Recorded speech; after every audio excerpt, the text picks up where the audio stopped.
College Football 25 Dynasty. I got early access thanks to the EA Creator Network, and I'm so excited. And remember, this build I'm playing on is a work in progress. And for my first ever rebuild, we'll be rebuilding one of the worst programs in College Football 25, the Old Dominion Monarchs, with the end goal of winning the national championship. A one-star program with a 73 overall offense, a 76 overall defense. We're of course going to be head coach, and new this year, you can create your own head coach with specific attributes. You could be a motivator, a recruiter, or a tactician. Motivators boost ratings and composure. Recruiters scout faster and better, and tacticians boost players' ratings on game day. Frankly, we could use all three of those, but I'm gonna try out tactician. I need my players to play well in big games. Old Dominion's offense is veer and shoot, which is a quick play style, and it spreads out your wide receivers a lot. Depending on how this program goes, we may have to change that. And our defense is a 4-2-5 with 4 down linemen, 2 linebackers, and 5 players in the secondary. I'm cranking my offensive aggressiveness to 70. I'll be totally honest, I have no idea what that does, but I'm excited to find out. And this face scan looks a little bit more like me. Also, I'm a quarter zip guy. Last year, Old Dominion was 6-7, and the year before that, they were 3-9. The last time we had a bowl game appearance was in 2016 when we went 10-3 and went to the Bahamas Bowl. My goal naturally is to win the national championship. We've got a 3-year contract to start out. Let's get after it. First things first, I know nothing about Old Dominion. What kind of players do we have?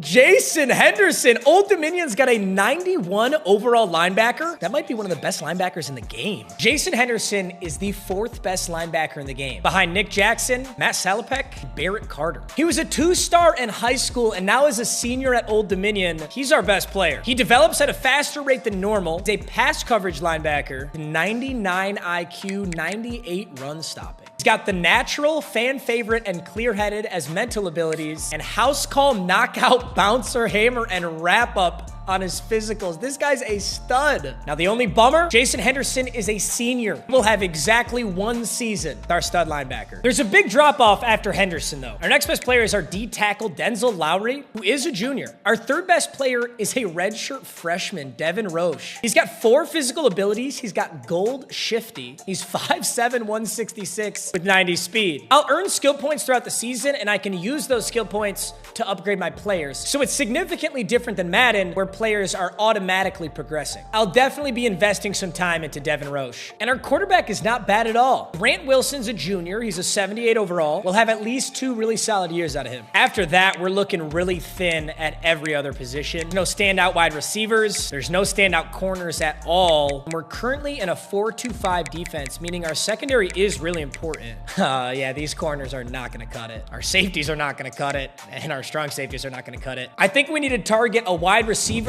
and secondary in our recruiting board. Now keep in mind, we're Old Dominion, we're a 1-star. We don't have a shot at any good prospects, and frankly, even a 2-star. Like Marquise Denley here, his top 5 schools are Kentucky, Northwestern, Michigan State, Minnesota, and TCU. On the My School page, we can see how we rank in certain aspects that prospects like. For example, as far as being a championship contender, we're a D+. That makes sense. We've got some work to do. Coach stability and coach prestige are actually pretty solid. Pro potential, stadium atmosphere, and campus lifestyle are all average, and our program traditions, brand exposure, conference prestige, academic prestige, athletic facilities all seriously need some work. The good news is as we continue to win games, improve our players, virtually all of these will go up. So I think this first year is going to be very important for landing some solid prospects. If we go 2-10 in the Sun Belt, I'm not getting anybody. So this is a big year. My board is set. We've got Deshaun Melvin, Nate Lambo, Jason Hearns, Afateo, DJ McDonald, Nicholas Rochelle,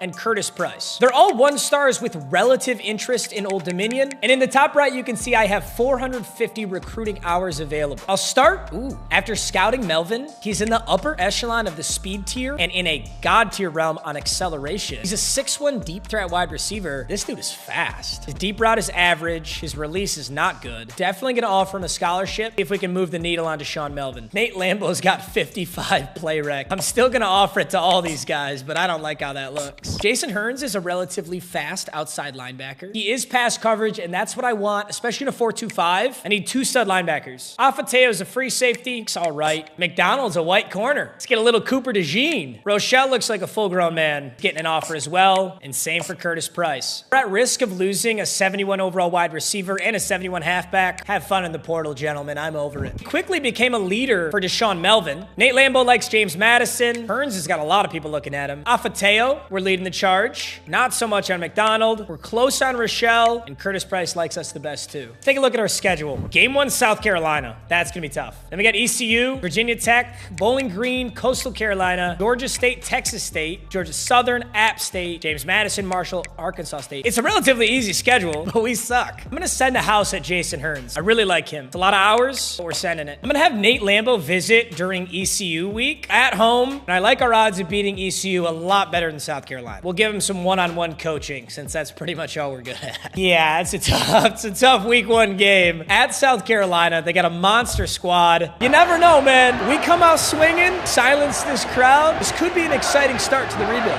There's Grant Wilson, baby. Through the first quarter, it's 3-7-3. 7-10, 14-10. There's no way. Wait a minute, are we gonna pull this off? We're smacking them at halftime. 24-13, 27-13. We're hissing on them. Old Dominion walks into South Carolina, 11 overalls down, and they're 3 minutes away from a week 1 victory. You're lying.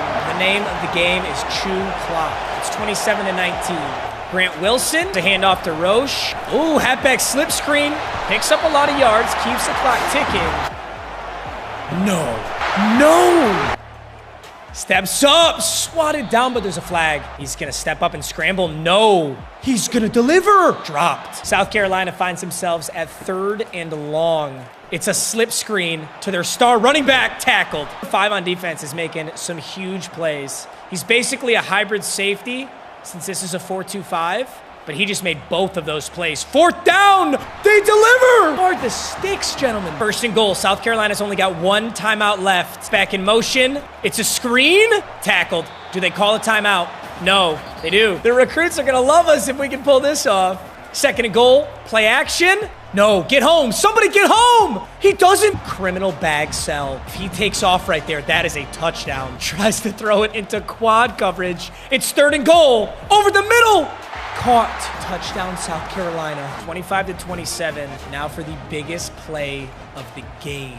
2-point conversion. It's a jet sweep, and we can't get there. It is 27-27. We've got 3 timeouts, though, and we just need field goal range. The stadium is real loud. Grant Wilson finds an open man. Grant Wilson, clean pocket, unloads. Where you going, Grant? Psycho! Hey, this is why we run veer and shoot. We got 5 wide, empty backfield. 2nd and 10.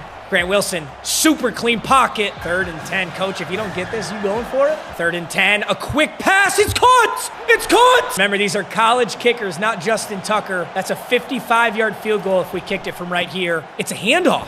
They're bringing the kicker out right now. 19 seconds left, 2nd and 8. It's a 52-yard field goal. It's up!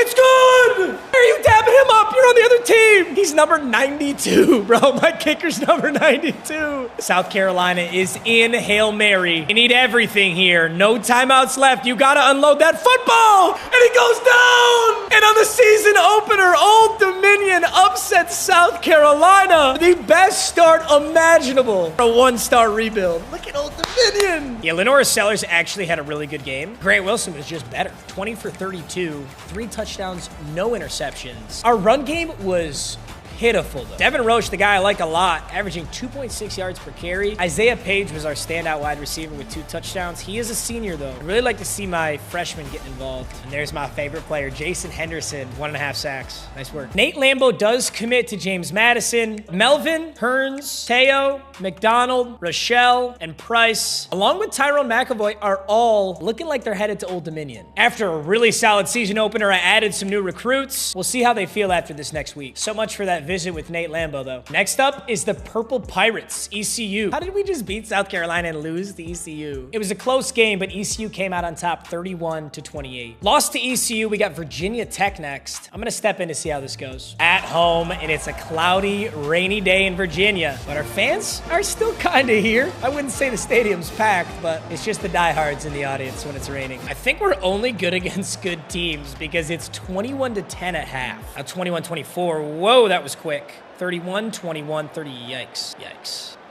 Wait a minute, it's our ball. It's 41-35. It's 1st and 10. And it looks like we got a little Cooper Kupp. 2nd and 5. We're almost under a minute, but Grant Wilson is Dude, how did we lose to the Purple Pirates? Come on, baby. This is for the Sun Belt. Grant Wilson unloads. No, it's short. Coach, I want to know what kind of play call you're running. A 18-15 comeback when you need 18 yards. And Virginia Tech's gonna run this one out. We have no timeouts. Wilson, this one is not on you, buddy. It's a spectacular game. Fall to 1-2. We had a miraculous win against South Carolina. I think we put ourselves on the map, and now 2 straight losses. Here's how we stack up against the rest of the Sun Belt. We're not last. We have 2-0 Arkansas State at the end of our season, and we don't even face the Raging Cajuns. We could still win the Sun Belt. We do have some commits, though. Nicholas Rochelle committed. Tyrone McAvoy committed. And after beating South Carolina, our championship contender status went up significantly. And look at that. In week 8 against Texas State, we won a Sun Belt Defensive Player of the Week for Robert Hodges Diamond. Everybody knows all college football players' dreams are to win Sun Belt Defensive Player of the Week. Sorry, I'm talking shit. And now a Sun Belt Offensive Player of the Week in week 9 versus Georgia Southern. Damn. Kelby Williams, 150 yards, 3 touchdowns. Not bad. A little more than halfway through the season, we're 5-3, taking on 6-2 App State, who is 4-0 in the Sun Belt. We beat Bowling Green by a touchdown. Same thing against Coastal Carolina. Got smacked around by Georgia State, snuck past Texas State, and whoa, game against Georgia Southern. Are currently projected to have a bowl game. The Cure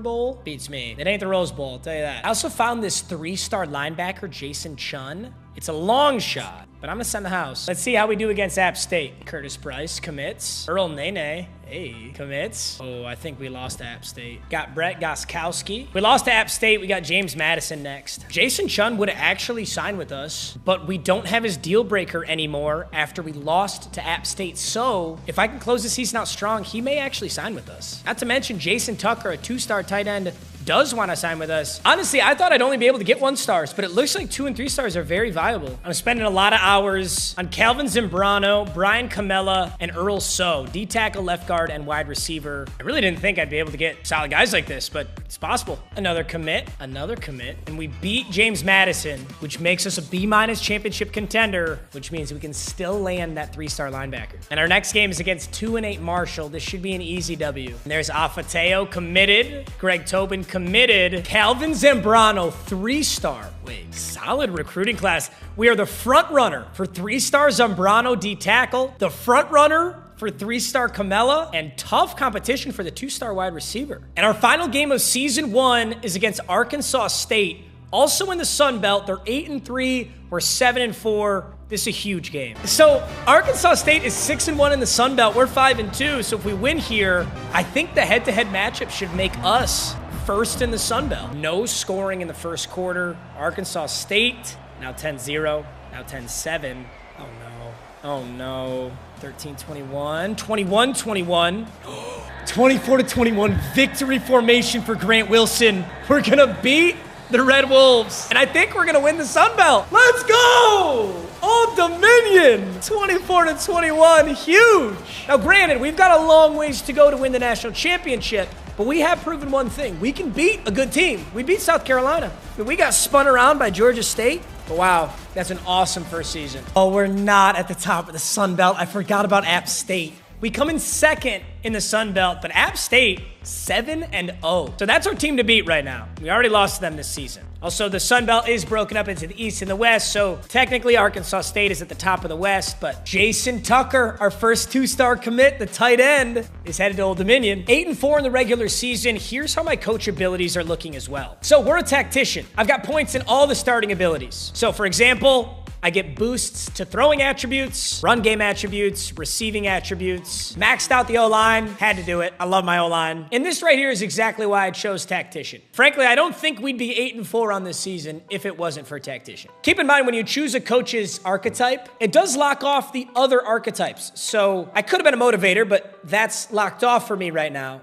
I could unlock it with skill points, but if I wanted to be an architect, for example, there are unlock requirements. So if I win 4 rivalry games and spend 25 in motivator, I have access to it. It's a really cool coaching system that you actually want to pay attention to. And hey, it's working out right now. And the Heisman winner is in Grayson McCall of NC State. 39 touchdowns, 5 interceptions. I wonder if Grant Wilson was even in the running. I doubt it, but whew. And we do get a bowl game, of course. Gosh, there's a lot of bowl games. This is the 68 Ventures Bowl against the Western Michigan Broncos. It's bowl game season, baby. The Broncos are actually a really solid program. There was a year, sometime last 5 or 6 years, where they went undefeated in the regular season. The 68 Ventures Bowl in Alabama. You got to start somewhere, and we had a good first season. I am not going to complain. Western Michigan's got a big lead at halftime, and they're just increasing it. That defense is holding us. Our first bowl game appearance since 2016. We got smacked by 11 by the Western Michigan Broncos. Hayden Wolf went off, and we didn't. Honestly, though, look at Grant Wilson's season. This wasn't far off from the Heisman. 3,700 yards, 36-8. That's amazing for Old Dominion QB. Devin Roche, my thought is that this veer and shoot offense is just not halfback friendly at all, because these are not very good stats. 567-3. Looks like Grant Wilson almost rushed for more than him. He also had 3 fumbles. So I did expect a little more out of him. Kelby Williams was our #1 wide receiver with 918 and 10. Isaiah Page and Miles Alston also had 8 touchdowns apiece. Our wide receivers are very important in this offense. So I got to try and land hopefully a 3-star, maybe even a 4-star wide receiver next season. That might be a reach. This is my first ever rebuild on College Football 25, so I'm kind of pushing the boundaries of what's possible right now. And in a senior season, Jason Henderson with 8 sacks, 10 TFLs, and 51 tackles. Man, you're a stud, dude. So our top 2 sack guys are both out of the league after this. Dude, my kicker, Ethan Sanchez, actually a dog, though. This guy's a beast. He hit that 52-yard field goal against South Carolina. Oh, my goodness. So Robert Hodges-Diamond just won National Defensive Player of the Week. This guy's a 72 overall senior, and he's not even my starting D tackle. The D tackle must be a very important position in this scheme, and I'm currently trying to sign a 3-star. I would love to sign him. We've got a few players that want to transfer out. Frankly, I'm not huge on persuading any of these guys. Henderson is headed to the NFL. He's projected to go in the 2nd round. Good for you, buddy. We lose our best corner, our best middle linebacker, our best wide receiver. Oh, this is brutal. I'm not used to this on the Madden rebuilds. I'm going to try to persuade Koa, and he's decided to stay. Beautiful. Do the same thing for Jordan. It didn't work. They were offering too much money at Georgia. Looks like NC State wants Calvin Zambrano. This is that 3-star D tackle I was talking about. We're their front runner for Chun, Camella, and So, as well as Colton Wayne. It's National Signing Day. We did land some 3-stars, but we lost some guys too. So Jose Treggs, free safety, something huge we were looking for. And I picked up Grant Wilson's future replacement. This is Walker White, a 3-star scrambler quarterback out of Little Rock, Arkansas. We missed on a few guys here, even lost Dante Lee to the Purple Pirates. We picked up Colton Wayne. We got Earl So. We did get Zambrano, and I was really looking at him because he's that D tackle I like. And we got Jason Chun. In the first year to pick up this many 3- and 2-stars, feel like is really solid. Not only that, but if you take a look at the Old Dominion Monarchs, we are a 2-star program now. Although it is a bummer to see no Jason Henderson. Grant Wilson has enough skill points for an upgrade, so we'll juice him up our way. After off-season training, the team's looking a lot better. I've almost maxed out my tactician tree. 5 more skill points and it's maxed. I'll go into another, and then I'll start taking on another branch. This looks a lot better after year 1. We're a B+ championship contender, B- pro potential, but the stadium atmosphere still sucks. We've got no traditions. Yeah, we're working on it. We're working on it. Our year 2 schedule includes the Indiana Hoosiers. We got Virginia Tech once again in week 3. We take on Liberty. App State's gonna be a big game. and we'll face the Raging Cajuns this year. Now, I wanted to make sure that first season was in depth because honestly, I was learning myself. But if I do that for every season, this will be a 5-hour-long video. So I'll try to show you guys the biggest moments and the biggest signings without boring us to death. But we've quickly gone from a 74 overall to a 77 overall. Also, Walker White might have been the best signing we made. He's already a 76 overall as a sophomore. He's got a lot of physical abilities. Grant Wilson will be out of here after this year. This will be an excellent replacement. Calvin Zambrano came out as a 65 overall. I don't have anything to compare this to. I don't know if that's a really good pickup or if that's really bad. Our new corner, Brandon Crutchfield, is looking like a monster though. It was important to me that I got a corner. His dev trait is normal, but he's an 80 overall. He's already got 5 physical abilities. He just needs to upgrade his stats a little bit to activate them. For example, blanket coverage requires 82 man. He's got 79. I'm excited to see Crutchfield go. Also, these player models are sick. I'm gonna sim to the first AP poll. We've got Indiana and Virginia Tech in these first 3 games. So I'm worried that if we fall to both, it's gonna be an ugly start to this season. Sunbelt Offensive Player of the Week. Oh no, shoot. I didn't realize how late in the season the first poll was. I was only trying to sim like 6 games. casual moment. Week 9 versus James Madison. He went for 377 yards and 4 touchdowns. And we're 4-3, 2-1 in the Sun Belt. And look who we're playing. It's App State. Well, we have a winning record. We lost to Indiana. We beat Marshall by 1, and we lost to Virginia Tech. That was a close game. They're ranked 22 in the nation too. Smacked the shit out of Liberty. Smacked Eastern Michigan. We lost to Georgia Southern. We beat James Madison. That's what you get. That left end prospect went to James Madison just to get clapped around. And now it's time to take on App State, who is 20th in the nation. We are 3rd in the Sun Belt East. Tactician is officially maxed out. I could go for strategist. Ooh, firm handshakes. Extra XP for signing a recruit. We're gonna be signing a lot of recruits. I'm gonna try recruiter. 10 skill points to start it out. And I'll upgrade the DB ability. App State is a flat 80 overall. Here we go. Come on, Old Dominion. Ooh, I really want to get past App State. And it's 10-0 at the end of the first. All right, we got 3, we got 10. It's all tied up. Dude, when we beat South Carolina, I kind of thought this was gonna be a breeze. I don't know about that anymore. Oh, this is so big.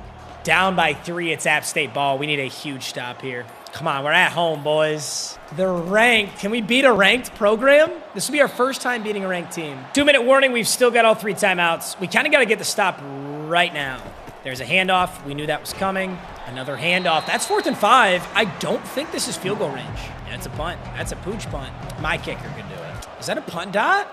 Is it all right, punt? We'll start at the 14. Grant Wilson, it's your senior season, buddy. You got to beat a ranked team. We only need field goal range to send this into overtime. A touchdown gives us the lead. Grant Wilson is flushed out, but he stands and delivers. Oh, you're cut, buddy. Who is 14? That was a literal touchdown. And Grant Wilson misses the... No way you just dropped that. Grant Wilson just delivered you a perfect ball. 14, you're cut. Grant Wilson, great ball. That's number 9. It ain't 14, I'll tell you that. Clock is ticking. We're in no huddle. 3rd and 5. It's a big conversion. If we don't get this, we're taking the field goal. I'd have to imagine. Grant Wilson's got nothing. He's got absolutely nothing. He's sacked. That's the last thing you could do there. Are we in field goal range? Shout out to our kicker, though. Our kicker's a dog. This is a 50-yard field goal right here. App State ices him. Let's see if it matters. They ice the kicker. It's a 50-yarder. I saw him hit a 52 against South Carolina. He delivers once again. This guy's a dog. Now it's 16-16, and App State's going to take over here. App State elects for a half draw. I guess they're just conceding into overtime. That's weird to me. With 2 timeouts, you think they might... Nah, maybe not. Damn, these are getting big yards, though. Here's a little overtime rule refresher for everyone. That's actually super clutch. We are at home in a huge Sun Belt game right here, taking on App State. We'll start out with a handoff to the senior, Devin Roche. The biggest conversion of the game, 3rd and 8. Grant Wilson unloads, cut! But he's not in the end zone. It's a game of inches. There's Devin Roche! Punches it in. That is a huge touchdown right there. What are we doing? Blown coverage, but look at that! Way to fight! Make him earn it. Oh my gosh. That was actually awesome, the way they dragged him back from that. But I don't know if we can stop App State on the 1. We can! We can! Come on, baby! One more time, boys. We got our star D tackle Lowry there in the trenches. You know we're going to hand it off again. Just send the house. Send the house! 3rd and goal. App State backed up to the 2. It's literal deja vu. This is the same scenario we were in. It's another run. It's a stretch. Bodies, bodies, bodies! 4th and goal! They have to go for it. They need inches, literal inches from App State. It's not even a yard. There's the handoff one more time, boys! An almost miraculous stop, and App State gets in. Will they take the PAT? They'll take the PAT. We're going into second OT. They're going for it, 4th and 4. Get there, get there, get there, Lowry! Our senior D tackle. I think it's Denzel Lowry. I honestly do not know the rules at this point. Can we kick a field goal and just win it now that we've got to stop? Or are we forced to get into the end zone? It doesn't matter! On the first play of second OT, Grant Wilson. He threw up the Heisman and Old Dominion topples the Mountaineers. Let's go! But we get the win over our first-ranked opponent in second overtime. I'm gonna miss Grant Wilson, bro. I'm really gonna miss Grant Wilson. With the losses we have right now, there's no way that we can compete for a national title, which means Grant Wilson won't be here when we do. But wow, what a game. Yeah, and he absolutely earned it. Sun Belt Defensive Player of the Week is Denzel Lowry. The Sun Belt Championship. We're taking on UL Monroe, University of Lafayette. I have no idea what team that is. We finished the season at the top of the Sun Belt East at 8-4 and 6-2 in the conference. Up and in the West is Monroe. I do want to see the Heisman Watch. Like, are we ever on there? No. It's Keyshawn Buckley, a wide receiver. Thomas Castellanos, a deep drive to left field. Okay. None of you get that. Just kidding. So many of you get that. Garrett Nussmeier, a quarterback at LSU. Kate Clubbin at Clemson, and Haynes King, Georgia Tech. Darn, I was really hoping my boy Grant Wilson would have a shot. So after that game against App State, we smacked the shit out of a sorry-ass Arkansas State team. We beat Georgia State for the first time. We got, oh my God, we got dominated by the Raging Cajuns, who are also 8-4.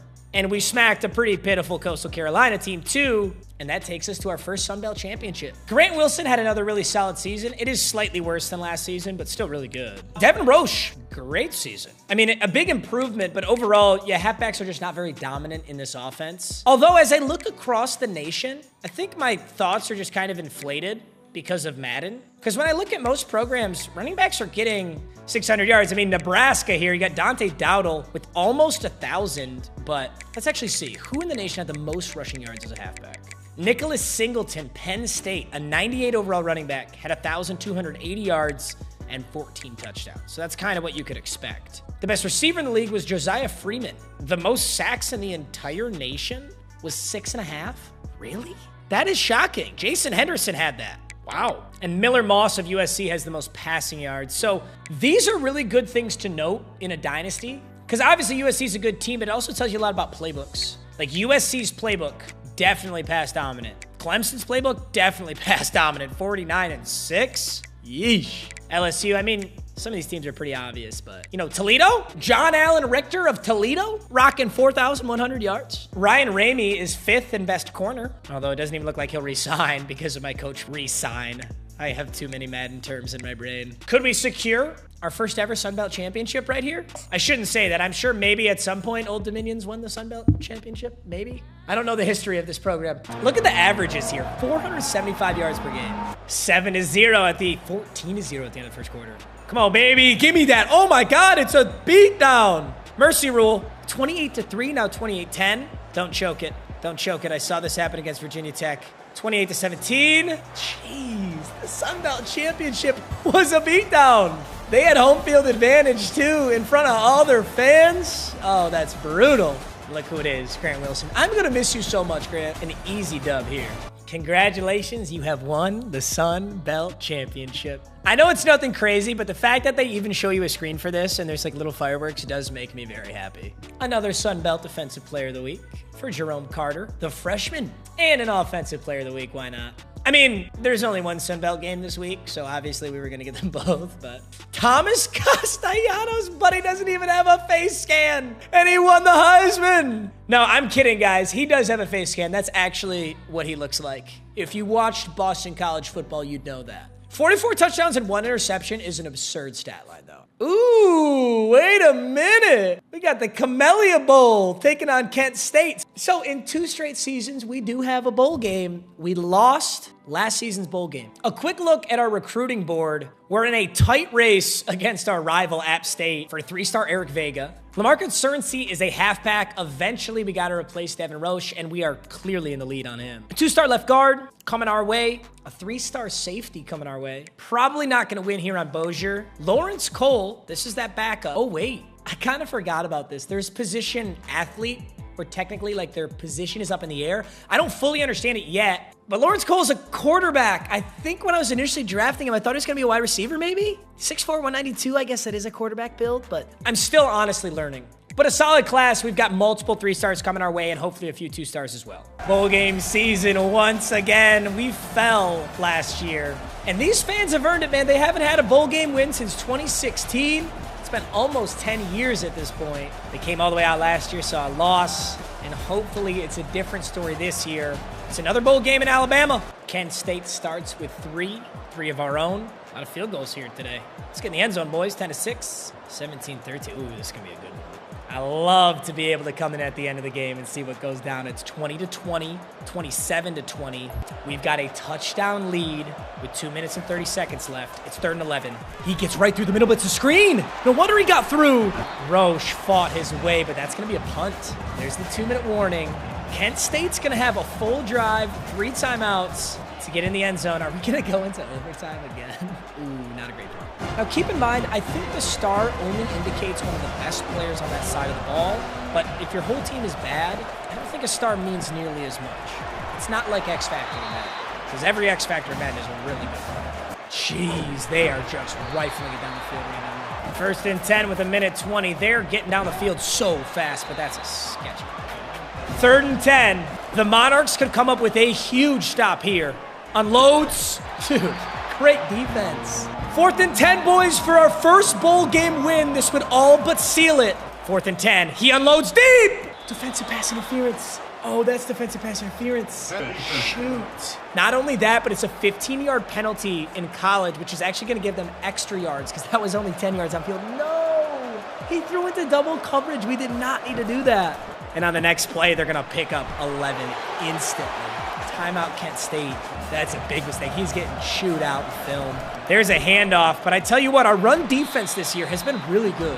2nd and goal, they're empty with 1 timeout left. Big drop back. Unloads! No. I was about to say, if you let him catch that. 3rd and goal from the 5 for the bowl game. Sacked! Is that our freshman D tackle? Is that the freshman D tackle? Oh, I didn't get to see the nameplate, but we spent a lot of time. Oh no, it's Denzel Lowry, our stud senior. I didn't recognize him without the star under him. I don't know if he lost the star or if someone else got to be a higher overall than him. But notice there's no star under Lowry. There was last season. 4th and goal. Lowry's been so good. Do it again, buddy. There's a check down. We're fine with those. On 4th and goal, he breaks the tackle. Oh, no. That is a massive mistake with 18 seconds left. You're kidding me. And they're going to kick the PAT. No way. Oh, that's an embarrassing defensive mistake right there. We had bodies. We had a tackle. You just got to wrap up. Oh, the Monarchs. Granted, we got 15 seconds and 3 timeouts, but I have a feeling Coach is going to hand this off and take this into overtime. Yeah, there it is. 27-27. I will say our history in overtime games is pretty good. Kent State will start on offense. Honestly, we had them. We had them dead to rights, stopped. We just got to do it again. There's a handoff. That's not a first. On 3rd and 1, it's a speed option, and it's beautiful. Grant Wilson, a great way to start it. Grant Wilson, sketch. It's my favorite thing I see out of Old Dominion. Spread everybody out wide. Somebody make a play. I didn't know if he was going to be down. Touchdown, Old Dominion. Just like that, we're back in it. It's 2nd overtime, must go for 2. And we start on offense again. This would be such a deflating loss because 1 wrap-up tackle and we already had this thing won. Oh, this would not be fun.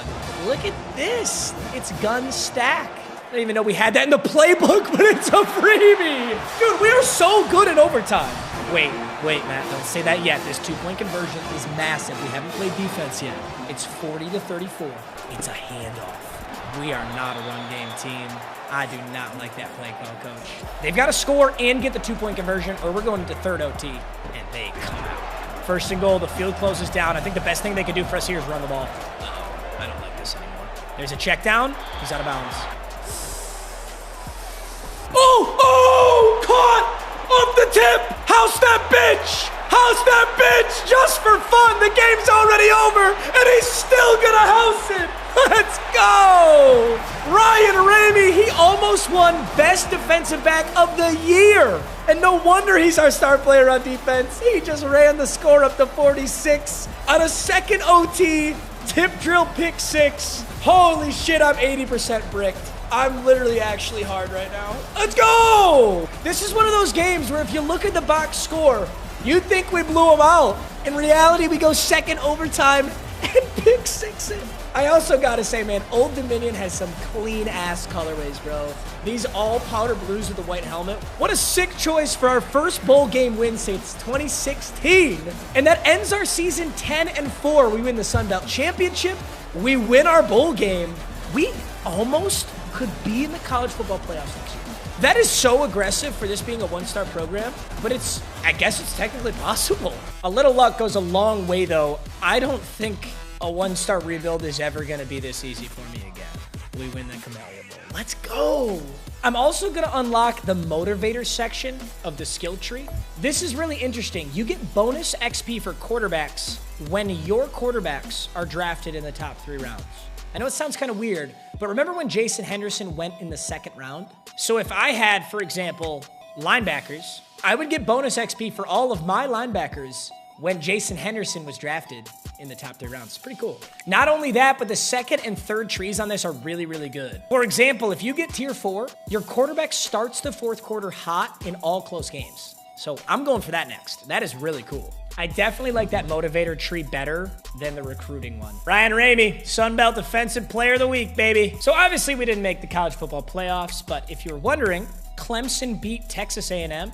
And I've also noticed that Tulane is like really good in the Sims. I have seen Tulane in the college football playoffs multiple times already, and I really haven't done that much Sim. Our senior tight end, Jalen Butler, was 2nd team All-American. And honestly, bro, our best player this year, Ryan Ramey, he was a 1-star in high school. Nobody forget that, a 1-star. He's now an 86 overall, and frankly, on paper, he really shouldn't be that good. He just is. He is our 2nd highest overall player now. So if you notice, Denzel Lowry is technically an 84 overall, and Ryan Ramey is an 85. So that's why you see the star under Ramey and not Lowry, because that is our best defensive player right there. Our kicker's an 86 overall. I'm telling you, this dude is really good. So while we don't have a superstar standout like Jason Henderson, you can obviously see how much better the team's gotten already through 2 seasons. We're up to an 80 offense and a 77 defense, and we're so much more well-rounded. And we get the 3-star wide receiver, Eric Vega. I've been looking for a standout wide receiver 1. I don't know that a 3-star is going to be that, but we'll see how good he is. We also get LaMarcus Surency, the replacement to Devin Roche eventually. The transfer portal does have some studs too. I'm going to take a look at this left end, 3-star. Take a look at Ashton Hollins, a 6'5" wide receiver. And I'll take a peek at David Anderson. It's Denzel Lowry's senior year, so I do want my D tackles. Another huge signing too. Viliami Tenuta. Some of these names are tough, but it's a 3-star free safety. I grabbed this left guard because he's from Detroit, Michigan. Don't sleep on the 1-stars. Damian Clinton, welcome, buddy. Through the offseason, you get some serious coach points. So we've got 40 to spend in Motivator. I'm going to have my quarterback start the 4th quarter hot in close games. Keep in mind, no more Grant Wilson. I think this 3rd year could be a really difficult year. Grant Wilson was really good. And now we got to put in one of our 2 3-star quarterbacks. It's going to be a little weird. The receiving game motivator is so cracked too, because if all your wide receivers and tight ends start the 4th quarter hot in close games, that's like 4 players. Or if I'm in a 2 tight end, 3 wide receiver set, that's everybody out there. That's really good. And then the next one I'll be looking for is my offensive line. Not to mention you stay hot through timeouts, you get an off-season training boost. Motivator's a pretty sick skill tree. Preseason Heisman has Nico Iamaleava winning it for Tennessee. I swear, when you guys get your hands on this game and you're playing Dynasty, you are gonna see Nico Iamaleava go off every season, and it's gonna frustrate the hell out of you. I promise you that. That dude's a dog. We're in the lead for Jay Rawlings. We're in the lead for Dennis DeMarco. Doesn't look like we're gonna get Rudy Brink or Rashawn Shatley. All right, it is the start of year 3. We are still a 2-star program. I don't know what it's gonna take to get us up to a 3-star, but it was a great offseason. We are an 80 overall with an 81 defense. We've got a hell of a stretch without a bye week, though. Georgia State right into Virginia Tech, who we have never beat. We now have Ole Miss on the schedule. Then it's the Carolinas, James Madison, Louisiana, App State. I'm crowning them my rival. I'm just doing it. They're my rival. UConn is now on the schedule. Marshall, Georgia Southern, and South Alabama now on the schedule. So now that we're a 2-star program, we technically can attempt to recruit 4 stars. Landing our first 4-star ever would be really cool, although I feel like I'm wasting hours on this because that's quite the competition. Season 3, I'm simming straight to the college football playoff poll. We won't get to see our game against Virginia Tech and Ole Miss, but I'll definitely get to see my game against App State. Oh, I read that wrong. I thought that was the 4-star. Hey, Jay Rawlings, the 3-star linebacker, does commit. We are the front runner for the 3-star right tackle, Doug Proctor, and Larry Hedgecock. I'm sorry, boys. I'm still learning. I thought it was going to sim me through 7 games. That is not the case. It simmed me through 9 games, where I took a 2-point loss to the Raging Cajuns, a 6-point loss to App State, and we lost to UConn. And to close out the season, we'll take on Marshall, who's 6-3, Georgia Southern, who's 4-4, and South Alabama, also 4-4. 5-4 is not what I was looking for at this point in the season, but we got to remember, things look a little different around here. Devin Roche is up to an 87 overall. Ryan Ramey is an 87, but no more Grant Wilson. So our starting quarterback now is Walker White. Luckily, in our first season, we scouted him. We were able to land the 3-star, probably due in part to our really solid first season. And he's good, but he's a scrambler, which is probably not the archetype you want for this offense. Probably want a pocket passer. He's got some interesting abilities too. Magician, mobile resistance, option king, extender, and off platform. You know, we're not really running option in this offense, and I don't feel like changing our entire scheme around Walker White quite yet. If he progresses well and becomes a real dog, maybe. But we've got other good options. Colton Joseph is a field general. Look at the deep accuracy on Walker White at 68. I almost need to bench him for Colton Joseph. I'm honestly not sure what this is going to do, but I'm not sure that a scrambler quarterback is right for this offense. I'm going to start Colton Joseph after a 5-4 start. He's slower. He has worse short accuracy, but he has better medium accuracy and marginally better deep accuracy by 14 attribute points. His throw on the run is worse. His throw under pressure is worse. Break sack significantly worse. Dude, Walker White has 98 carrying. This guy needs to be at Louisville. That's white Lamar Jackson. I wish I could trade. I wish I could trade him. There's no trading. We can max out O-line on Motivator and get started on our DBs. If you max out all of Motivator, every single player on your team will start the 4th quarter hot in close games. That's pretty crazy. All right, we got a home game against a solid Marshall squad. I want to see how this quarterback change plays out. We did anticipate that this would be a tough season without our senior quarterback, Grant Wilson, but I'm hoping we can close it out strong. We get 3 wins here. We still end the season 8-4. We'll get a mediocre bowl game and move into our 4th year. I don't know much about Marshall. I guess I'm going to find out. Actually, you know what? Frankly, I haven't played a single snap yet. I'd like to play a snap. Wow, look at how shallow this Old Dominion playbook is. You have gun, and you have a million formations out of gun. And that is it. There's gun and goal line.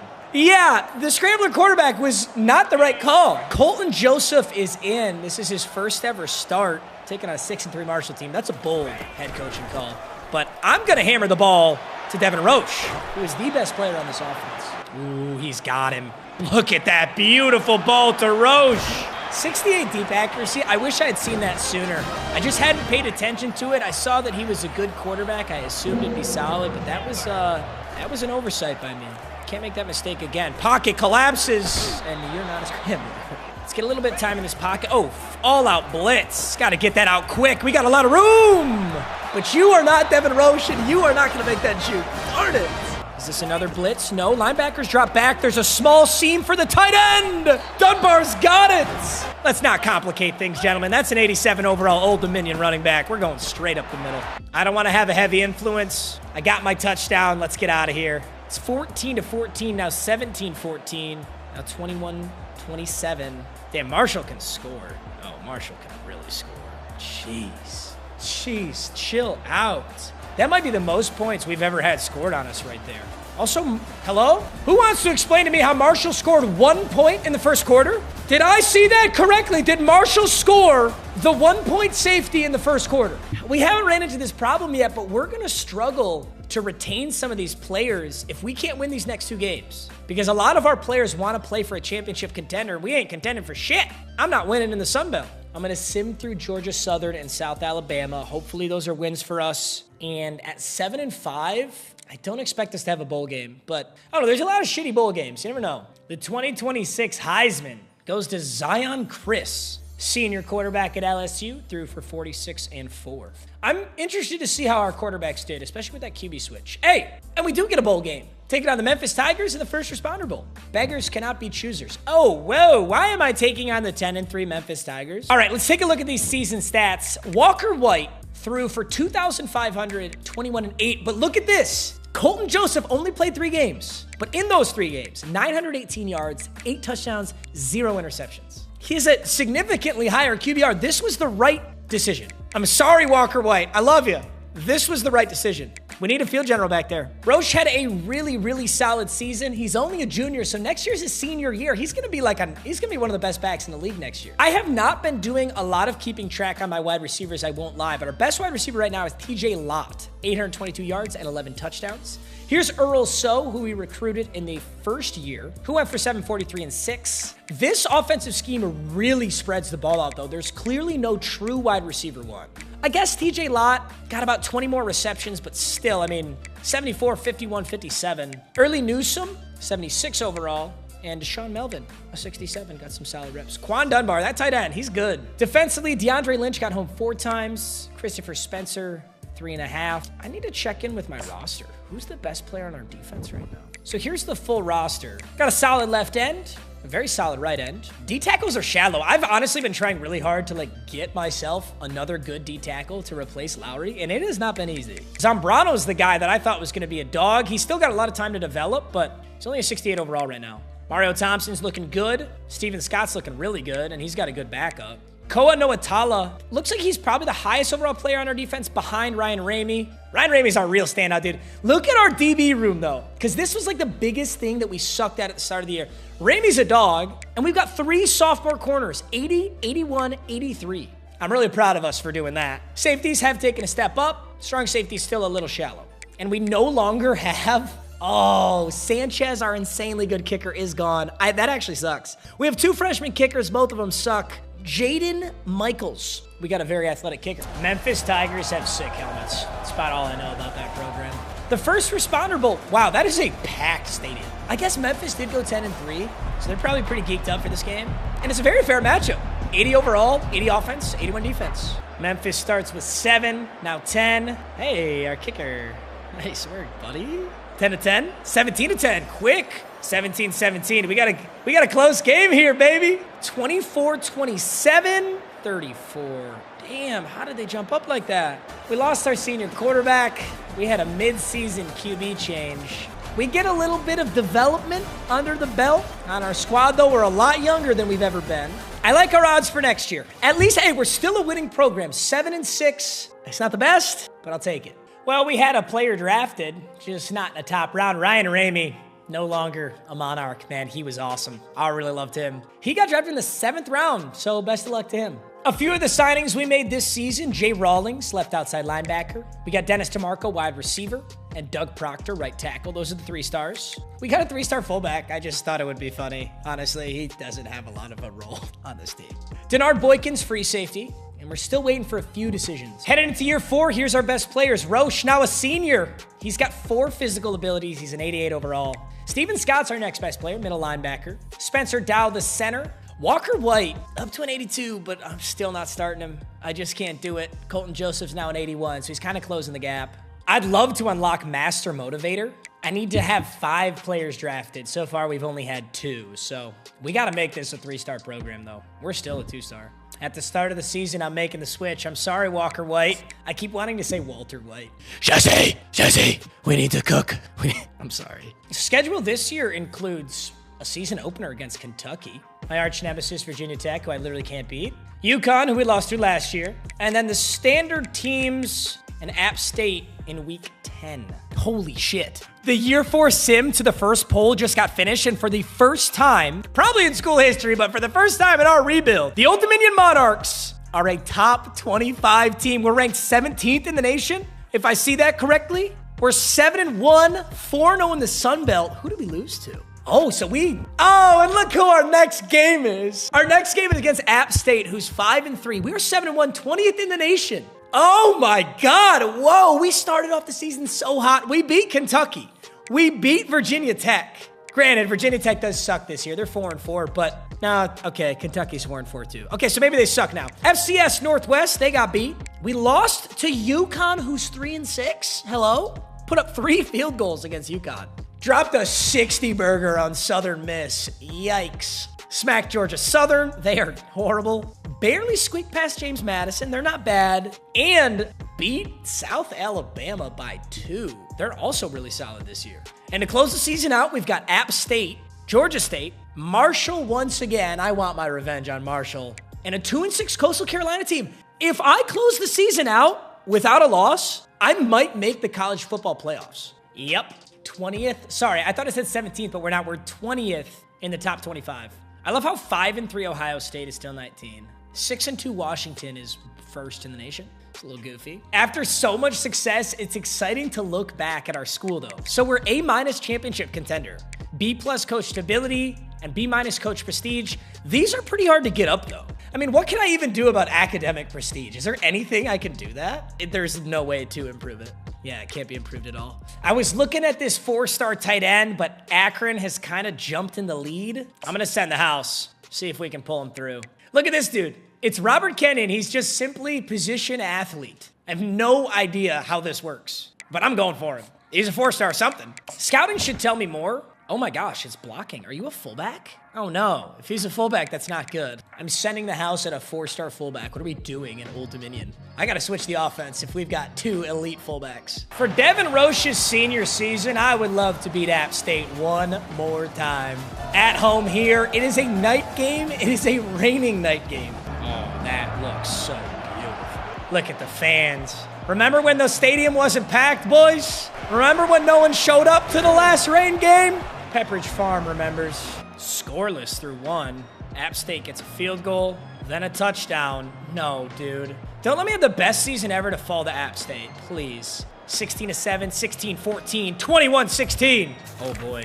Oh boy. Oh yeah. Oh, I love playing App State. It's always a good ball game. This stadium should be louder right now though, boys. App State looking for a game-winning drive, down by 5 against 20th ranked Old Dominion. It's a rivalry game too. Please, no, it's a big heave to the star receiver. And we got cooked. What a ball. That dude is 6'3" and faster than my DB. Yikes. Absolutely got to go for 2. Let's see if they go right back to him. They don't. They go with the wackest 2-point conversion I've ever seen. I like this though. I mean, I don't like losing, but it's only a 1-point ball game. We got 2 minutes, all our timeouts. We just got to get in field goal range. Ooh, yikes. Colton Joseph just got rocked. Jackson Bussey? Joseph is skinny. A 10-yard sack on the opening play. That is no good. 2nd and 20. Come on, buddy. We need you right now. That's a laser! Wait, don't score. Wait, down the ball. Oh, they're not going to do it. Honestly, I mean, is that the right call? I guess I don't know. I don't know. He gets in instantly, and yes, we're up a touchdown, and we get the 2-point conversion. We're up 7. Maybe that was the right call. But App State's got 3 timeouts in a minute 19. Yeah, and it's a rain game. I feel like field goals are not a gimme in a rain game. It's a handoff to the senior, Devin Roche. But damn, I need to have a call. I need to have a sit-down with our offensive coordinator to stop running the ball on 2-point conversions. And the ball is back in App State's hand. That was some quick scoring. App State goes down. Huge sack right there. They're going no huddle. 2nd and 15. Just trying to get up to the line right now. Those wide receivers got to be gassed. As soon as they get set, they're going to snap this. Play action. Do they go back to the star? Dodged a bullet on that one. 22-27, flushed out again. Another sack. Clock's ticking. App State's not using their timeouts. I guess they're holding them for our next offensive possession. I don't know. 4th and 18. It's desperate times. Laser beam flag. where was the roughing the passer? There's a check down. He's got to get out of bounds. He does. Another check down. Got to get out of bounds. He doesn't. That clock's ticking. Timeout App State. Field goal does them no good. They've got 30 seconds, 2 timeouts, and 50 yards to go. Get home, D-line. Okay, check down. Got to call another timeout. Well, I wouldn't call that a check down. That was 10 yards. 1st and 10 here. A short drag, definitely going to be inbounds. Doesn't get the first down. That's their final timeout. Now App State could be in a little bit of trouble here. They've kind of got to take end zone shots or just pick up this first down. If he gets sacked, yeah, 16 seconds, 3rd and 1. A touchdown wins it. 16 seconds, get home. 7, where are you pass rushing to? Just went 80 yards past the QB. What are you doing? He just had 20 yards to run. He could have picked up that first. I can't believe what I just saw. Check down. They got the first. This is the final play of the game. 6, 5, 4, 3, 2, 1. Final play of the game. Check down. Get him. Yes. Oh, Dominion hangs on. Oh, that was so nerve-wracking. I hated that. Dominion hangs on, moves to 8-1. We literally might get a college football playoff berth. I mean, we should. We should go up in the rankings now, too, after that win. Oscar Villanueva commits. Like I said, we need some quarterbacks because Joseph's a senior, so is Walker. We move up to 19 in the nation, so a slight boost. I don't know if we're going to get a berth for that. Sadly, we could not beat South Alabama twice this season. We beat them in the regular season, but in the Sun Belt Championship, we lose 49-36. That takes us to the Birmingham Bowl, where we'll play Virginia Tech again. Hoping I can get past them this time. This was our best regular season, but we really petered out at the end. We lose to Virginia Tech in our bowl game 38-20. And in Colton Joseph's final game as a Monarch, he had 284 yards and a touchdown, but he got sacked 4 times. So at the end of year 4, here's some of the new guys we signed. We got Oscar Villanueva, a 2-star field general quarterback, and he may be the key to us getting to the next level, but I'll explain in a second. We got a 3-star athlete. Looks like he's probably a tight end or wide receiver. All right, it's season 5. We're a 2.5-star program. Okay, so we have gone up, but I'm noticing this recurring theme that's been really difficult for us, and it's quarterback. I was hoping Villanueva would be the answer, but he's not very good. We have a 94-speed, 95 scrambler quarterback, though, Lawrence Cole. I did not realize how fast he was. His accuracies are probably... You know what? For a scrambler, his accuracies are not that bad. 85, 84, 75. Well, my concern is I'm just shuffling in and out senior quarterbacks, and none of them are good enough to get us to that next level. At some point, I think I got to start a young guy and develop him. Now, Lawrence Cole's not a freshman. He's a sophomore. But that would give him this year, next year, and the year after that to become an absolute dog. He's already got gold tier magician. I think I'm going to start Lawrence Cole. I think this year and next year are going to be pretty tough for us. Kind of like, not rebuild, but I don't expect to win 11 games. I got to do something, and I'm doing that. Because it's already been 4 years. I'm starting Lawrence Cole. He's so fast. Holy shit. I did not realize that. Devin Roche is gone. In his place is George Burnett, who's now an 83 overall. Got an 82 overall fullback. And Eric Vega was an absolute monster pickup. So Eric Vega, the 3-star wide receiver we recruited, he's a sophomore, and he's our best wide receiver. Holy shit! He has 99 speed! Wait, Eric Vega has 99 speed? Our junior, League Watcham, has 96 speed. Yo, we are stacked! We're actually stacked. And Dennis DeMarco does have 94. I'm not even sure how important speed is in sim. You know, you never know. Our tight ends are weaker than they've ever been. Our starting tight end's a 62 overall.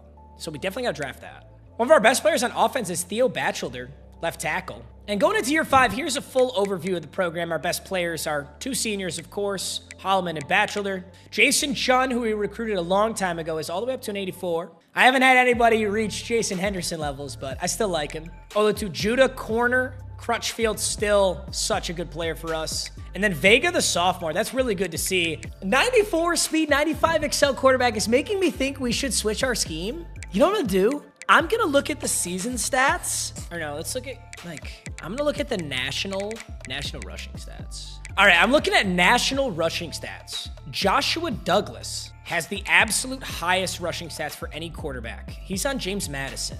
Blake Barnett's doing that, and Kansas, geez, he's a beast. I'm thinking about changing our offensive scheme. No.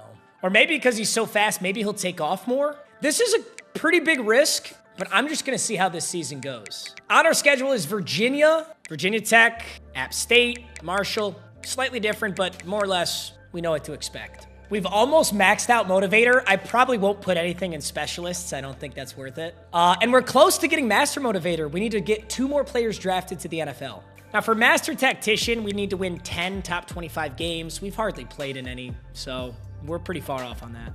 Now, just in case my plan is an absolute whiff, I am absolutely going to try and pick up a 3-star field general quarterback. Dennis Simon's looking good. Actually, oh geez, he's getting recruited by Clemson, LSU, and Oregon. Yeah, no thanks. I just need a backup plan, and that backup plan is field general Dennis Simon, 3-star. There's also this 4-star DeMar Claybrooks. I don't know that we're going to get him, but dude, look at this dude. 82 speed, 91 excel, so he is a scrambler again, but look at his accuracies. 84, 80. So long as his deep accuracy is not bad, he could be really good. Year 5, we're starting the sophomore over the seniors. It's anarchy in Old Dominion right now. Ooh. Okay, you know what? Did not go too poorly. We're 6-3, about to take on Georgia Southern. I'm really interested to see how that quarterback's doing. Okay. Good yards. I do not like the interceptions. Keep in mind, he is a scrambler. Does he have rushing yards, though? That's what I'm concerned about. See, I feel like I'm just wasting his speed in this offense. I'm switching my offensive playbook to Auburn's spread. It's got Wildcat. My hope is that this utilizes my quarterback's legs more, but I really don't know. Let's see how these last few games go with it. I really hope this does not set this program back significantly, because we are 5 years deep. Dude, when God hands you a 94 speed, 95 excel quarterback, you better find a way. Yikes. D+ championship contender is not what you want to see. Torian Cushenberry, a wide receiver, wins the 2028 Heisman. And we've got the famous Idaho Potato Bowl. Shut up. I do not want to play this, bro. Oh, God, we lost those last 3 games. I switched the offensive scheme, and we go on to lose 3 straight. Did you at least use your legs a little more? He threw 3 more interceptions. Oh, wow. Wait a minute. In only 3 games, he doubled his rushing yards and rushing touchdowns. Okay, so it was doing what I wanted it to do, sort of. Wonder how a full season would go with it. I can't give up on it yet. Whether we win this or lose this doesn't matter too much. I'm going to get us right into next season, his junior year. I'm nervous. We get a 3-star middle linebacker, Greg Kenyon. I love to see that. It's much easier to grab 3 stars now, though. I will say that. We got Sean Perkins, Dennis Simon. So we did get Dennis Simon. So this is our field general kind of backup option if my scrambler QB doesn't work. Got a 3-star wide receiver, another 3-star corner. We actually got another 3-star quarterback, too. But he's out of JUCO. He's a junior, so he's not going to be a freshman like Dennis Simon. And we got a 2-star punter. Nice. We're also able to unlock the Architect skill tree. And players get additional XP for in-game goals. I like that. I would really like Lawrence to be hammering those home. Chance to increase a random skill cap when leveling up. That's huge. And QBs earn an XP bonus for every 3-game win streak. Architect is good. It's hard to unlock, but it's good. All right, fair to say Season 5 was our first very rocky season. The first season we didn't go positive. This is in the Sun Belt, people, but I kind of like what we did, man. The best player on this roster is junior Eric Vega, who's an 85 overall with 99 speed, 94 excel. It's a monster prospect. Zambrano, who is now a senior, is our second best player. Afateo, you guys remember him. He's now a senior. And there's Lawrence Cole sitting at a 77 overall. So he is now the highest overall quarterback on this team. Although nice to note, Oscar Villanueva, that field general that we got, his dev trait is impact, which means he develops faster. Dennis Simon is kind of a dud. He's a 64 overall, but we also got Gallipo, who's the improviser. He's a 68 overall. He is star development. Oh, but he's a junior because he came out of JUCO. I don't think I can start him.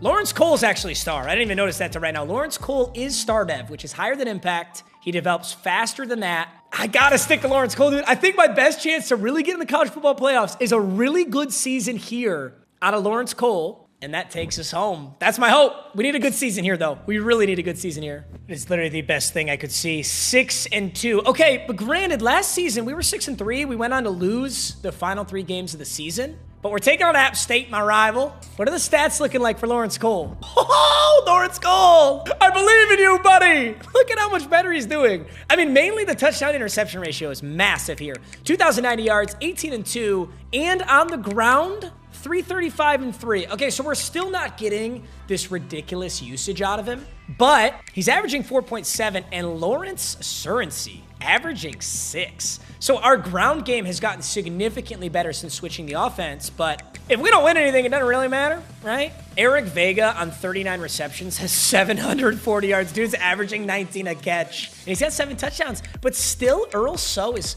got 11. Defensively, Denard Boykins has got 3 interceptions, and Zambrano's got 6.5. Damn! We closed the season out with 3 more wins. We're in the Sun Belt Championship again against Louisiana. We're not ranked, but we're 9-3. So in week 13, we beat Texas State. In week 12, we beat James Madison. And in week 11, we beat Coastal Carolina. So it wasn't a very tough end to our season, but hey, we got it. And I love beating App State 31-15. I haven't stepped in to watch a game in a while. This will be our first game. You know what? I'm actually going to play a few reps. I want to see this playbook, and I'm not going to lie, I would love to scramble with a 94-speed quarterback. I want to see what Lawrence Cole is made of, and not only that, but we have Vega, who's got 99 speed, so we've got some serious dual threat going on here. I'm so tempted to just click his button. Oh my God, he's so fast! And he broke the tackle against the star safety in the first play of the game. Eric Vega, 99 speed is so OP. Now granted, if I was playing every game, I think we'd already have a national championship, but that's not the point. This is gross though. I swear I could just throw that up to Vega literally every single play, couldn't I? All right, I want to scramble. Okay, we got double protection over here. Use those legs, Cole. Use those legs, Cole. I still don't know if this was the best decision, but I tell you what, man, this is super fun. Cole is hot. We're gonna go play action here. Roll out right. X is so open, but I'll have downfield blockers. Good juke. Good speed, Cole. All right, I've done enough. I already got a freebie touchdown. 14-7, 21-7. Doesn't look like I was needed, to be honest. 28-7, we're smacking the Cajuns. Oh, this is a blowout. Sun Belt Championship. Is this Sun Belt Championship 3 or 2? Guys, when you get to the 6th hour of the rebuild, you do be forgetting.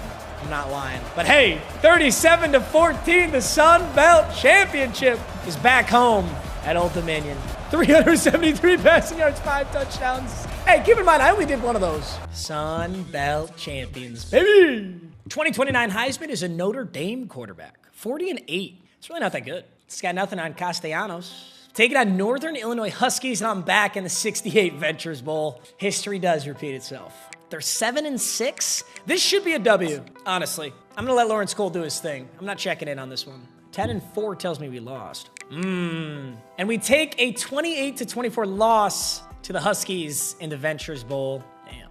Hey, it wasn't on Lawrence Cole. 390-3. This will be the best quarterback we've ever had. Because Grant Wilson, I think, was an 81 going into his senior year. And we've still got off-season training. He may end up being an 83, 84. Let's look at the full season stats. Cole almost hit 4,000, 35-3. That, you had to be on Heisman watch for that, right? Or no, because it's including the championship and the bowl game. And Heisman's after that, isn't it? Let's take a look at the award winners. No, he actually got really close. Lawrence Cole was 6th in Player of the Year, and Earl So was 9th over Eric Vega. 4th in Best Quarterback. Damn, he really could have done it. TCU's sophomores up there, yikes. Maybe that TCU offensive scheme is really good for your scrambling quarterback. All right, it's the off season. Time to add some points to Architect. I'm gonna add some receiver points here. I'll tell you one thing right now, this is a hell of a lot harder than Madden franchise. Holy shit. All right, headed into year 7. Here's the lineup. Yo, Greg Kenyon's our 3rd best player. He's a freshman. I don't know if that's good or bad. This team is led solely by Lawrence Cole and Eric Vega. My life is on the line with these two. And frankly, we just reverted to a 2-star program. I think that was from our 6-6 season, not last season. But if we can string together a really good season here, I'm hoping we can go up to hopefully a 3-star and then land some 5-star prospects. That's what's going to put this team back where it needs to be. Because we're not going to win something huge this season. This is also one of the easiest schedules I've ever seen us have. We have Army, Coastal Carolina, ECU, Virginia Tech, then App State, Marshall, Georgia State. The only powerhouse that we play is West Virginia, and that's their preseason ranking. I like how this looks. We're in the year 2030. Hey, a little 3-star commit. Tremaine John. Also, boys, I want to apologize. This is a huge video. It's really hard for me to show everything. Please let me know what you want to see more of and less of. We're at a work in progress right now. Oh, yes, we're ranked again. Okay, so it kind of worked. This is the highest we've ever been ranked. We're 16th in the nation. And putting in our sophomore quarterback, losing some games then, has made him a stud in his senior year. And now I just got to hope that we can become a 3-star program after this season. We are 7-1 right now, but this season is not over.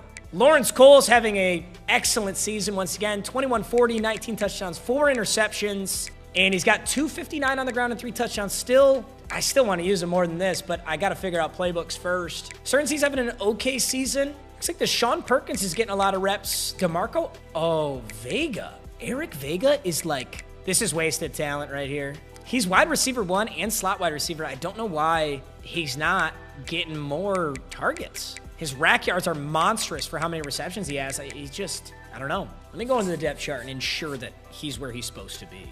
Okay, he's wide receiver 1. Oh, bingo. I don't know how this dude is not the starting slot wide receiver, but let's make sure he is now. Okay. Wow, that's a lot of wasted potential right there. Our one loss of the season was to number 4 ranked West Virginia, so they ended up being incredible. We lost 20-10. We put up a great fight against the 4th best team in the nation. The rest of my schedule is a cakewalk. Got a 3-star tight end to commit, Terrell Westbrook. Ty Toon, he's a local guy. He's in Virginia. Greg Kenyon, the freshman. He's going to be a monster. Greg Kenyon could end up being our first 90-plus overall. Mike Claiborne at TCU wins Heisman. Okay, they're doing something right at TCU. Yeah, I'm back in the bowl. Get me out of the Ventures Bowl. Is this a good bowl game? Or is this what I get because I'm in the Sun Belt? Because we're 14th in the nation. I keep getting the damn Ventures Bowl. We're 11-2, but we're 8-0 in the Sun Belt. So I think I lost the Sun Belt Championship. 7-5 Bowling Green. Should be an easy game for us. Yay, 3-star punter. 68 Ventures Bowl winner. I'm going to have more 68 Ventures Bowls than any program in history. All right, we end the season 12-2, 15th in the nation. That puts us right in there with Texas Tech and Tulane. Above Tennessee, above Auburn. And Lawrence Cole in his final year ends with 5 physical abilities, 34-7, 3,680 yards. It's an awesome season, man. 500 on the ground and 5 touchdowns on the ground as well. And Vega, okay, once I moved him to slot wide receiver, started to go absolutely off. I wish I had done this whole season. That was a big mistake that I made. And he's gone now too. Damn. I just lost so much talent. No, Eric Vega. Dude, I'm going to miss you so much. I'm in more points into Architect in the offseason. We're a pretty damn well-rounded coach. I've got a lot in Motivator, a lot in Tactician. I'm working on Architect, and we're B+ Prestige. Recruiter, in hindsight, might have been a little more important, but we can't even upgrade it right now because I have to sign 2 top 5 recruiting classes. Are you serious? I'm Old Dominion, bro. I'm really scared to look at our roster. Like, I actually don't even want to. Best players on the squad are Denard Boykins, Alan Dixon. There's our sophomore Kenyon, but look, there's a couple sophomores up here. That's really good to see. Greg Kenyon, Adrian Reeves, Kenya Vilder. Kenyon is going to be a monster. I'm really excited to see him progress. Unfortunately, he is normal dev trait. So I don't know if he'll get to a 90, but we'll see. We're a 2.5-star again, so not quite where I wanted to be. And here's our quarterback situation. Paul Johnson is technically the starter, and he's no bueno. Neither is Gallipo. We've got a 74 overall sophomore field general, but then I'd be switching back to Viren Shoot and a freshman improviser. Villanueva is now a junior. Gallipo's probably our best option. Gallipo's got the best stats, most well-rounded. I think we start Gallipo and try to recruit a monster quarterback. We have to throw everything at recruiting an amazing quarterback so that we can have success and really win something. Logan Bowling looks like he's the guy to go for. He's the highest rank that I can go for. He doesn't have too much influence right now. We'll scout him up. Deep accuracy's okay. Short accuracy's solid. We already see his medium. I'm setting the house at this dude. Is this year 7 or is this year 8? Dude, I don't even remember. And our first game's against Oregon. Why is my first game against Oregon? Oh my God, no. Dude, I'm trying to recruit Logan Bowling right now. All right, Logan Bowling. We are currently at the top of his list. Kennesaw State's going for him. I don't see them getting him, but Penn State, West Virginia are looking. I've already thrown everything I can at him. I'll have to schedule a visit. When he narrows down his top 5, I'll have to schedule a visit in a must-win game. Oh, I need you, buddy. I don't even know if he's going to be good. I'm hoping. Starting quarterback's Emmanuel Gallipo is the JUCO guy we grabbed. Our quarterbacks have never been worse. but our overall has never been better. We've got really good depth at every other position. Good halfbacks, solid wide receivers, nothing crazy, but solid. And defense has some great players all over. Denard Boykins, solid corner depth. And I tell you what, Old Dominion's always got some good linebackers. That's always been true for us. D-tackles are okay. D-line's looking good. And our O-line is honestly might be our strongest point on this entire team. Everybody's an 82 plus. Craig Bueller. That being said, I'm just trying to get out of this season with a great recruiting class and a good enough record that we don't lose our program status. We were a 2.5 star a few years ago, then we lost it back to a 2-star. And we're 2.5 stars right now. And that right there is exactly what I wanted to see. Logan Bowling. This is the 3-star quarterback we were looking at. It was the highest ranked quarterback we could even attain. So there's no guarantee that he's good, but he's the best case scenario. I'm hoping this could be the answer to our problems. Also, here's a 4-star free safety, Barry Blunt. I'm hoping this can be our first ever 4-star.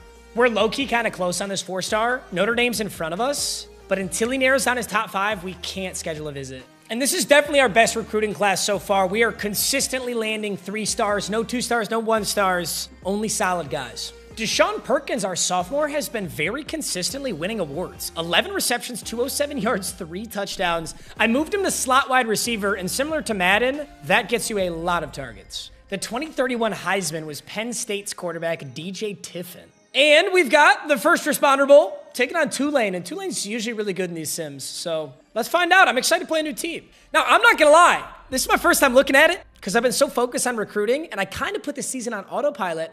We still did really good. We're 19th in the nation. We're 9-3, 7-1 in the Sun Belt. Our only losses were Georgia State, which is actually a pretty good program. Lost to Virginia Tech, who went 4-8. That's an ugly loss. And I assume we lost to Oregon. Yeah, 7th in the nation, Oregon smacked us, 45-14.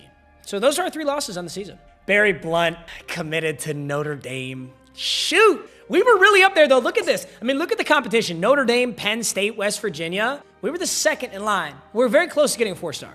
We lost to Tulane in the First Responder Bowl. But overall, for a season that I wasn't paying a lot of attention to, 9-4 with our JUCO quarterback. Gallipo threw for 3,200 yards, 33-9. So that Clemson offense, or was it Auburn? Regardless, it's a good offense. I have dementia. Mike Bayless had a 9-touchdown season. Doug Perkins. This might be the first time I've seen one of our receivers go over 1,000. Doug Perkins for 1,012 touchdowns. Tyler Allgeier's younger brother, DeMarco Allgeier, or is it? It's Allgeier, right? Whatever. 700 yards, 10 touchdowns. Guys, don't pay me to pronounce stuff, all right? Greg Kenyon with 4 TFLs, half a sack and an interception. And Andres Grudadaria, hell of a name, our junior corner with 3 interceptions. Yo, and Norman Podlesny, 11 sacks. And Landon Evenson, the power rusher left end junior, gets 7.5. Good seasons for all of them. So it's National Signing Day. Let's talk about the 3 stars we landed. We got John Kumaro, halfback. Frederick Swartz, athlete, but it looks like he's an edge rusher. Doug Basley is a quarterback field general, so we have 2 3-star field general quarterbacks. That's good. We've got, of course, Logan Bowling. I am most high on Logan Bowling. I think this guy's going to be a monster. That's my hope. We got Jadarius, right outside linebacker, Silvestro. It was a good recruiting class for us. We got beat out on a good amount of guys. You can see a rough patch here. But Sean Schroeder, and honestly, I got my ass whooped everywhere else. We did land a lot of 3 stars, but we didn't land as many players as we would have wanted to. And that is exactly what I wanted to see going into this season. Not only do we have the highest overall that we've ever had, but we remain a 2.5-star program. So this is where I think the flip switches. That's my hope. Ooh. And I am incredibly sad to say that our freshman Logan Bowling looks like shit right now. Although it's a good thing we got Doug Basley, who looks a little bit better than him, but actually the best quarterback we drafted was Sean Schroeder, the athlete position. He's a scrambler with 93 speed, 90 excel. I'm getting deja vu a little bit here. His deep accuracy is a little ugly, but his short and mid are pretty good. I think our starter this year, though, is going to be Gregory McChristopher. He is a sophomore, and he has the best rounded accuracies. My issue with a lot of these quarterbacks is look at the deep accuracies on so many of these guys. 71, 79, 74, 79, 72, 65. Dude, that is not going to cut it. But Christopher's got the best accuracies out of everybody, but he's only a 74 overall with 86, 84, 90, and he's a sophomore. But Christopher, you're going to start, and hopefully Basley, Bowling, Sean Schroeder, these guys In fact, as I say that, I'm going to redshirt these dudes. I'm going to redshirt Schroeder, Badgley, and Bowling, just in case. Just let them develop for the whole year. Taking a look at the whole roster, though, we built some serious depth. We've got another stud halfback, Taylor Perez, a white receiving back, little Chris McCaffrey. Really good offensive line. Look at that. Dixon, Adrian Reeves, Craig Bueller. Gruda-Daria, Hawkins, Tyree Salter. We've got another good kicker, boys. You know, I love that. And then at the wide receiver position, I'm assuming Perkins. Yeah, Perkins definitely went up because he had a really good season. And we've got a freshman, Kristen Combs, 96 speed. I apologize, guys. I recruit these players, and I don't always go check all of their stats until the next season, you know, when they actually play. But I love to see this. Yeah, we have good wide receiver depth for the foreseeable future because I got 2 really good juniors and a stud freshman. That's really good. I'm actually going to move Kristen Combs to my slot wide receiver. 96 speed on a slot wide receiver? It's going to be a big season for him. I also apologize. I had no idea how long this would take. I did not think we'd be in the year 2032 as a 2.5 star. I'm not going to show nearly as many games until I get this program to where I really think we can win something big. This season, though, we've got Colorado State, SMU. Wow, this may be the easiest schedule we've ever had. SMU is the only big program playing, and they're not ranked. This is literally the easiest season we've ever had, and we're the best we've ever been. Another 9-3 season, and one of my losses actually came to James Madison. Yikes. But we beat Marshall, beat Arkansas State, beat Georgia Southern. See, the thing is, like, we're having no issue just smacking around the Sun Belt. I take that back. We actually lost them in a row, too. But we're kind of just, like, beating down on these not-so-great programs. And then when it comes to playing a, you know, quote-unquote real team like SMU, we keep losing. So if I can't get past SMU or Oregon, I'm never going to have a chance in the college football playoffs. We did beat a 9-3 Colorado State team, though. So we're in the Sun Belt Championship once again, but we are not a ranked program this time around. Another Sun Belt Championship under our belt. This is making me think I should switch conferences, honestly. Gregory McChristopher. Putting the sophomore in was the right call. This is a great season. I got to give it up for the touchdown-interception ratios that we are consistently getting in this offense. I feel like if we were in a tough conference, this would go up a lot. Obviously, it's not like we're playing 5-star corners every week, but dude, we're consistently hitting excellent numbers. This was the worst halfback year I think we've ever had, dude. Buddy got in the end zone 2 times. As a starting 86 overall back, that's some wasted talent. I'm not gonna lie. Sergio Ficken led our squad. Kristen Combs, though, that 96 speed freshman, got to the end zone 12 times. And Deshaun Perkins got 8. You know, we don't have good tight ends, but frankly, we don't use them that much. He got 39 targets, so I'm over it. And defensively, dude, I love seeing Greg Kenyon right at the top. Our stud junior middle linebacker, 86 tackles, 3 TFLs, got 1 interception, and we got 4 out of George Hawkins, our junior corner.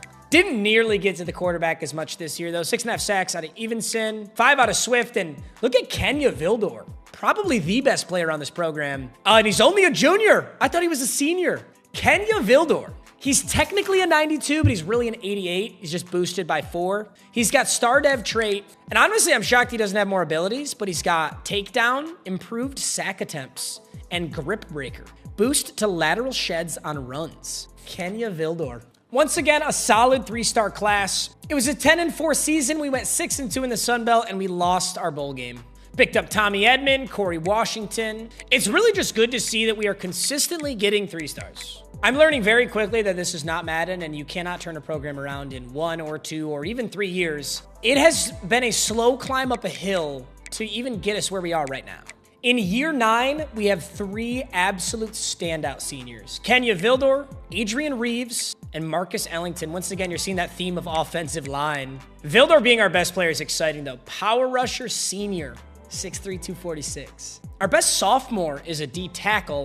And noticing in that top 10 is our junior now quarterback, Gregory McChristopher, up to an 82 overall. This dude is developing fast. He's got impact dev trait, which isn't as high as you'd want, but he's got gold pull down, and he's got silver sleight of hand. All right, it is literally year 9. It's 2033. Our first game is against Army. I've got a few 4 stars on the board, like Avery Wade here. I definitely want a stud to replace Kenya Vildor. A win in week 1 versus Army, and we take on the FCS Midwest. For anyone confused, they couldn't get literally every program, so you have these like default programs like FCS West, FCS Midwest. And they're usually not very good, and that's why we're 2-0. Beautiful. Now we got a bye week. Ooh, a little rivalry game taking on 2-1 Liberty. I haven't seen the team play in a minute. We've got a great quarterback situation because McChristopher is a junior. Wide receivers are in a great spot too, with Kristen Combs now the outright starter. Old Dominion versus Liberty. Our overall did go down from last season though. If we can hang on to this lead, that's a big if. Oh my God. 2nd and 10 here. McChristopher. Ooh, is that caught? That was caught. Yeah, this is college. You only need 1 foot. 1st and 10. So we're in field goal range. We should almost just be in shoe clock. Yep. There's a handoff. And that's no longer Taylor Perez. That's Scotty Sanders in the backfield, who is nowhere near as good as Perez. But hey, we're not a good run game team. We have never been a good run game team. Despite having a good O-line, it's more of a pass blocking O-line.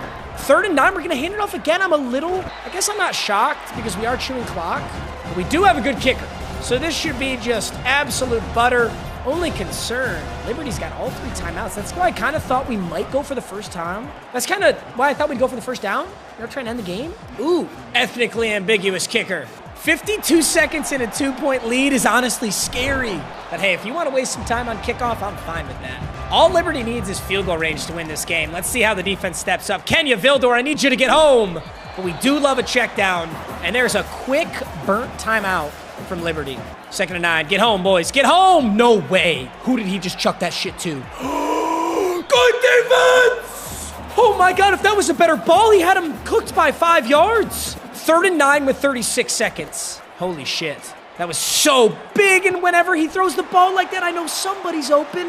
No, we're running a 4-2-5. We got 5 DBs back there. How did we just get Hail Married on twice? Old Dominion. That's how we go undefeated this season, man. Wait a minute. Why am I saying that? Like, we don't have 3 timeouts and junior Gregory McChristopher. This game is not over. We do need a touchdown, though. So if you throw that stupid dog shit shutdown again, dude, I'm going to bench your ass. Are you out of your mind and you're running no huddle with 3 timeouts? Are you smoking dick? Are you setting up for... That was the dumbest thing I've ever seen. You just wasted 14 seconds to call a timeout, and now we're in Hail Mary. This game's over. This game's over. No. Don't you dare. Okay, that would have been the sickest thing ever if he has called that puppy. Timeout with 5 seconds. That was actually a really big pickup, and now it's truly Hail Mary. Do you believe in miracles, Old Dominion? Oh! Oh my God! Old Dominion on the Hail Mary! Tip drill! Touchdown! The Monarchs are 3-0! This is on the road! This is in Liberty! Tip drill! Hail Mary to Kristen Combs, the sophomore! I can't believe what I just fucking watched. I cannot believe what I just fucking watched. No way! Oh yeah, that's nice for your stats, buddy. You just got 90 yards and a tutty at the end. No way! Guys, I know this is a long video, but if you made it this far, you witnessed a historic Kristen Combs touchdown. If we can win like that, we can win every game this season. Oh my God! That was one of the coolest things I've ever witnessed. We're 3-0, baby. Oh, we're taking on the Ohio Bobcats at home. My Road to Glory squad. That's definitely one of the coolest things I've ever got to see. Ooh, look at that. The rest of the season went beautifully. Number 15, Old Dominion. We're 11-1. This is our best season up to this point. Where's our one loss? We beat the shit out of Coastal Carolina. We own that team. Beat the Cajuns. We beat Georgia State. I thought the team we lost to. We lost to Marshall, but Marshall is ranked, and they're also 11-1. Oh, no. No way. Marshall's in the Sun Belt East, which means I'm not going to get to play in the Sun Belt Championship this year, which is so depressing because 9-3 Southern Miss is going to play in it, but not 11-1 Old Dominion. Damn. Presumably we get a gnarly bowl game, though. Hopefully it's not the 68 Ventures Bowl. Please don't be the 68 Ventures Bowl. Please don't be the 68 Ventures Bowl. Ooh. Okay, yeah, I've seen TCU a lot on this. I'm tempted to use their offense. 17 touchdowns. The Heisman Trophy winner is a wide receiver. It's very hard to do. It's the First Responder Bowl. Is it like because I'm in the Sun Belt, I only have access to certain bowls, or just they aren't respecting me because I'm in the Sun Belt? I don't know. Taking on FAU, Florida Atlantic. Hey, First Responder Bowl winner. It's been a minute since we won a bowl game. We recently won the Sun Belt, but not our bowl games. We were dropping our bowl games last couple years. 12-1 this season. That is absolutely our best season. That's not gonna get me a playoff berth because we're 17th in the nation, and we lost to the only ranked team we played. We lost to, so that's never gonna get us into college football. playoffs. Well, after a spectacular 12-1 season, National Signing Day looks really good for us. Once again, it's a bunch of 3 stars, but dude, I'm still a 2.5-star program. We're like, we're actually nasty. I'm going to sim it the next season and see if that makes me a 3-star. There's either something I'm not understanding, or honestly, I think I do have to switch conferences. I don't think I can stay in the Sun Belt. I honestly don't get it, dude. We just went 12-1. We had 1 loss the entire season. We won our bowl game. The previous season, we were 10-2. I'm still 2.5 stars. I think I'm going to switch my conference and see what happens. The best player on the entire roster now, though, as a senior, Gregory McChristopher. It's really nice to have your best player be your quarterback. He's got some nasty abilities now, too, so I'm really happy to see that. Second best player is Keegan Hyde, junior D tackle, and our third best player is a sophomore tackle. Sinalo Rao, left outside linebacker as a junior, is our 4th best. We got Josh Troop, so once again, it's our linebackers looking great. And there's Kristen Combs, the hometown hero. Kristen Combs caught the insane Hail Mary. I love this dude. On the schedule this season, we have ranked West Virginia. So, hey, if we can get a ranked win, maybe that'll move the needle. My concern is this is McChristopher's last season, and I actually can't change conferences right now. I think you can only do that in the offseason, since obviously my schedule's already set. So this will be my last, oh my God, and we have Notre Dame. This will be my last season in the Sun Belt. And it's McChristopher's senior year, so let's go out with a bang. Oh, wait a minute. Maybe I don't need to leave the Sun Belt. Maybe I'm getting ahead of myself. Okay, am I to understand that I'm now a 3-star program, so I must have beat a ranked team, but we're not even ranked. Oh, because I played Notre Dame. Notre Dame definitely shit on us. But I have to assume we beat West Virginia. If we're 12-2 and we rank, like we have a star up. All right, hold up. Let me see this Sun Belt here. I mean, they're scheduling me good games. They really are. We actually whooped on West Virginia. Low key though, their ranking must have been trash because they went 4-8. So hey, whatever, it worked in our favor. Week 10 was Notre Dame? Oh, yay. So at the time that we played Notre Dame, we were 13th in the nation, and Notre Dame was 14. And they kind of exposed us, I'm not gonna lie. Yeah, not the best look for Old Dominion. We won the Sun Belt Championship, and we won our bowl game. We beat Boston College in the Birmingham Bowl. Who the hell is my other loss to? Who did I lose to? Beat West Virginia, beat Northern Illinois. No, I did not. Dog, we beat West Virginia. We won the Sun Belt Championship in our bowl game, and we fell to the fucking default Sharks. We fell to FCS Northwest. That's funny. That's funny. Gregory McChristopher, I'm not even gonna lie, in his senior year, like he played better as a junior and as a sophomore. This is not his best season. I mean, the competition was up this year, I guess, with West Virginia and Notre Dame, but still, that's not a very good season for him. Amani Okalonwin, sorry if I butchered that, but 661-8 is a good season. Corbin Zambrano, a late relative to Calvin Zambrano, hopefully. Probably not, he's kind of white. We spread the wealth. There was no standout, though. Kristen Combs in his junior year, kind of expected more. Still a stud, though, 9 touchdowns, 700 yards. Nothing to complain about. And defensively, the best pass rushing season we've ever had. Keegan Hyde in his junior year goes for 13 sacks. And Clifton Folk, also a junior. Once again, this 4-2-5 defense, the D tackles are so good. They're so important. We've got 2 stud D tackles who combined for 25.5 sacks. That's crazy. Nice work. Dude, I should have rebuilt like a good team. This was, why did I do this to myself? Hey, we end the season with our highest ranking ever at 13th in the nation. Still not enough for the college football playoffs, but National Signing Day should look really nice for us. Tommy Gooch, shut up. He committed. We've got Gooch, we've got Baggett, we've got Toomer. It's quite the class here. I don't think you get any points for a funny recruiting class, but dude, we landed our first 13 guys, which we haven't done in a long time. Nice. I still can't land a 4-star to save my life, though. But hey, now we're truly a 3-star program. It should not be difficult this upcoming season. 10 years later, literally, we finally have a significant amount of 4-stars on our board that we could realistically sign. Calvin Connolly, Jarek Stanford, Carl Proctor, and John Russo locked me out? Have fun at Virginia Tech, bud. Golly. Miles on Muzurike, Jimmy Valerio, Kendrick Perkins. Okay, I lied, but still, that'd be funny. Keegan Hyde's now the best player on the roster, followed up by Slow Rao, Sidney Bakhtiari, Tommy Edmond, Percy Tangelo. We keep getting to start running backs, even though we don't really use them that much. I find that very interesting. And for the first time in a bit, we've got a pretty shallow quarterback situation. I have 2 really fast quarterbacks again, Schroeder and Casey Griffin. But once again, I gotta look at the accuracies. Do we go Badgley or Schroeder? I think I am gonna go Schroeder Yeah, we'll go Schroeder. He's an option quarterback, but his accuracies aren't bad. And he's fast, dude. 93 speed, 90 excel. Remember, a couple years ago, we redshirted him for this very reason, and it worked out great because he'd be a senior right now if not. So we got 2 solid years with Schroeder. I'm not going to redshirt Griffin because he's scrambler too. Jeff Roy. I think I honestly need to recruit a good quarterback because I don't like our quarterback room right now. We're an 85 overall, though. Now that we're a 3-star program, I like that we are still in the Sun Belt because when I look at the schedule, so many of these games are almost free wins. Oh, we play Michigan State. Nice. I know it's been a while since I graduated, but I went to Michigan State, y'all. I think some people really don't know that. Washington State will be a tough game. Michigan State will be a relatively tough game. Southeast, Bowling Green, Southern Miss, Georgia Southern, James Madison, South Alabama. These have been gimmies. App State can be tough. Georgia State can be tough. Marshall can be tough. Coastal Carolina. I don't think I've literally ever lost to Coastal Carolina. Like, ever.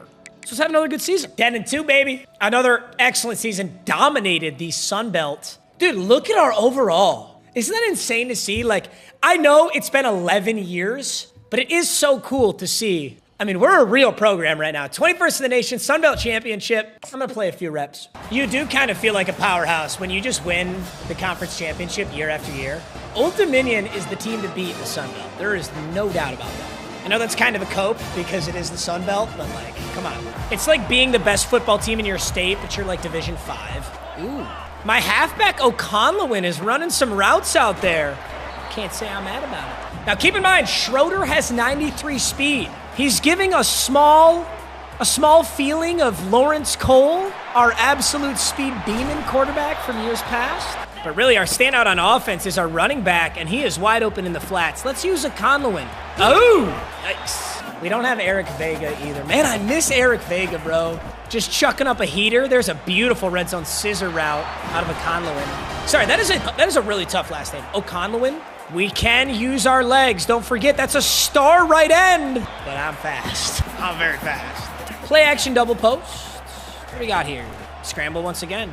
I'm going to slide on this one. I don't want to take a hit from that short middle linebacker. What do we think, Schroeder? Let's go with the weird camera angle here. It's actually a viable camera angle. Ooh, is that not a touchdown? Shit! Ah! Oh, it wasn't even really that close. I'm like a yard and a half away. Schroeder's hot. I'm going to go to our stud running back. We're going to make it way too easy. Let's go Old Dominion. They got me back on offense here. It's 3rd and inches. Oh, are you kidding me? This is the freest play call of all time. I have never seen a team stop us for a single yard. Like, if I need an inch, we're getting it. Let's put up a touchdown here. McGahee's looking hot. Schroeder and O'Conlewin. Dude, everybody's big balling right now. And there's another takeoff and a great downfield block. Make this 2nd and 3. This play is nasty. Play action double post. Really like this one. See how it looks here. Okay, we got a double team on the right side. I'm going to scramble. I almost could have thrown that to X, but when your quarterback has 93 speed, you're doing him no justice if you're not taking off. There's a delayed blitz, but there's no blitzer on this edge. And Schroeder. Yeah, talk your shit, Schroeder. Or is it Schroeder, like Dennis Schroeder? Whatever. Well, I did my job on offense, and my team did their job on defense so far. A 14-0 lead. If we lose this in the sim, we 1,000% deserve to lose. But it looks like the Trojans are having a really bad day. It's the Troy Trojans, right? Whatever. All I know is we win ball games, baby. Another Sun Belt Championship. Oh, I feel like prime Conor McGregor, dude. We're just racking up the belts. I'm Irish, okay? I'll be biased. I feel like Khabib. Shut up. 28-17. That's a 7-0 in the Sun Belt. 2 losses this season, but I'm over it. Hey, Lego. Yeah, it's actually year 11. I take it back. Ooh, Schroeder's up to an 81 overall, and he'll be a senior next year. Strung together a great season, 30-7, 3,200. Definitely found a playbook I love, and dude, sending off his senior season with a bang, 750-11. Schroeder, okay, wow. Look at how much he took off this season. 613 yards and 8 touchdowns on the ground. That's the most we've seen in a long time. Tremaine John, the 73 overall at 10 tutties. McGahee's an 83 overall. Kristen Combs, okay, how Kristen Combs is not getting the ball more is a little frustrating, but that's okay. Defensively, we knew Keegan Hyde was going to be a baller, and same with Clifton Folk. Dude, there's something in the water at TCU. 2035 Heisman. This is year 11. That's insane. Oh my God. Oh my God. Remember at the start of this rebuild? The last bowl game that Old Dominion had won was the Bahamas Bowl in 2016. It's now 2035, 19 years later, we get the Bahamas Bowl again. Oh, we got to do this one for the nostalgia. We got to win it. It's also against a dog shit Middle Tennessee State team. 7-6, they were 5-3. Whatever, dude, whatever. Give me the, what was I thinking, dude? Talking shit about Middle Tennessee State? We lost by a touchdown. I mean, I guess they were there for a reason, right? The year is 2036. I can't believe I just said that out loud. We have a bye week. We play the astronauts, and then we have a bye week and a bye week. Whoever made my schedule can get fucked. And then I have, oh my God. Okay, I will say, there's not a single good program on this schedule. We've yet to go undefeated. We're 3 stars. We went from a 1-star to a 3-star in 12 years. I like this schedule a lot. Yo! Dude, the first raw 90 plus that we've had is a right tackle, Tommy Edmond. He's an absolute stud. He's got great physical abilities. He was a 3-star in high school, and he's got a star dev trait. And honestly, that pairs pretty well with Sean Schroeder. Sean Schroeder, of course, a right-handed scrambling quarterback, so he'll be rolling out to the tackle, who's actually upgraded his speed now to 95. Oh, shit, I didn't think this dude was good. Yo! Wait a minute. Jeff Roy, development trait elite. I've never seen this before. Jeff Roy, elite dev trait. He's already a 79 overall as a freshman. Oh my God. I picked this dude up on a whim just to grab depth. I did not think he was cracked like this. That is one big important thing that I have not been checking is everyone's dev trait. Elite dev trait develops at the fastest rate. I almost got to start him. You know what's crazy is Sean Schroeder is only marginally better than him. He's better by 2 overalls. Roy has a 96 medium accuracy and better deep accuracy.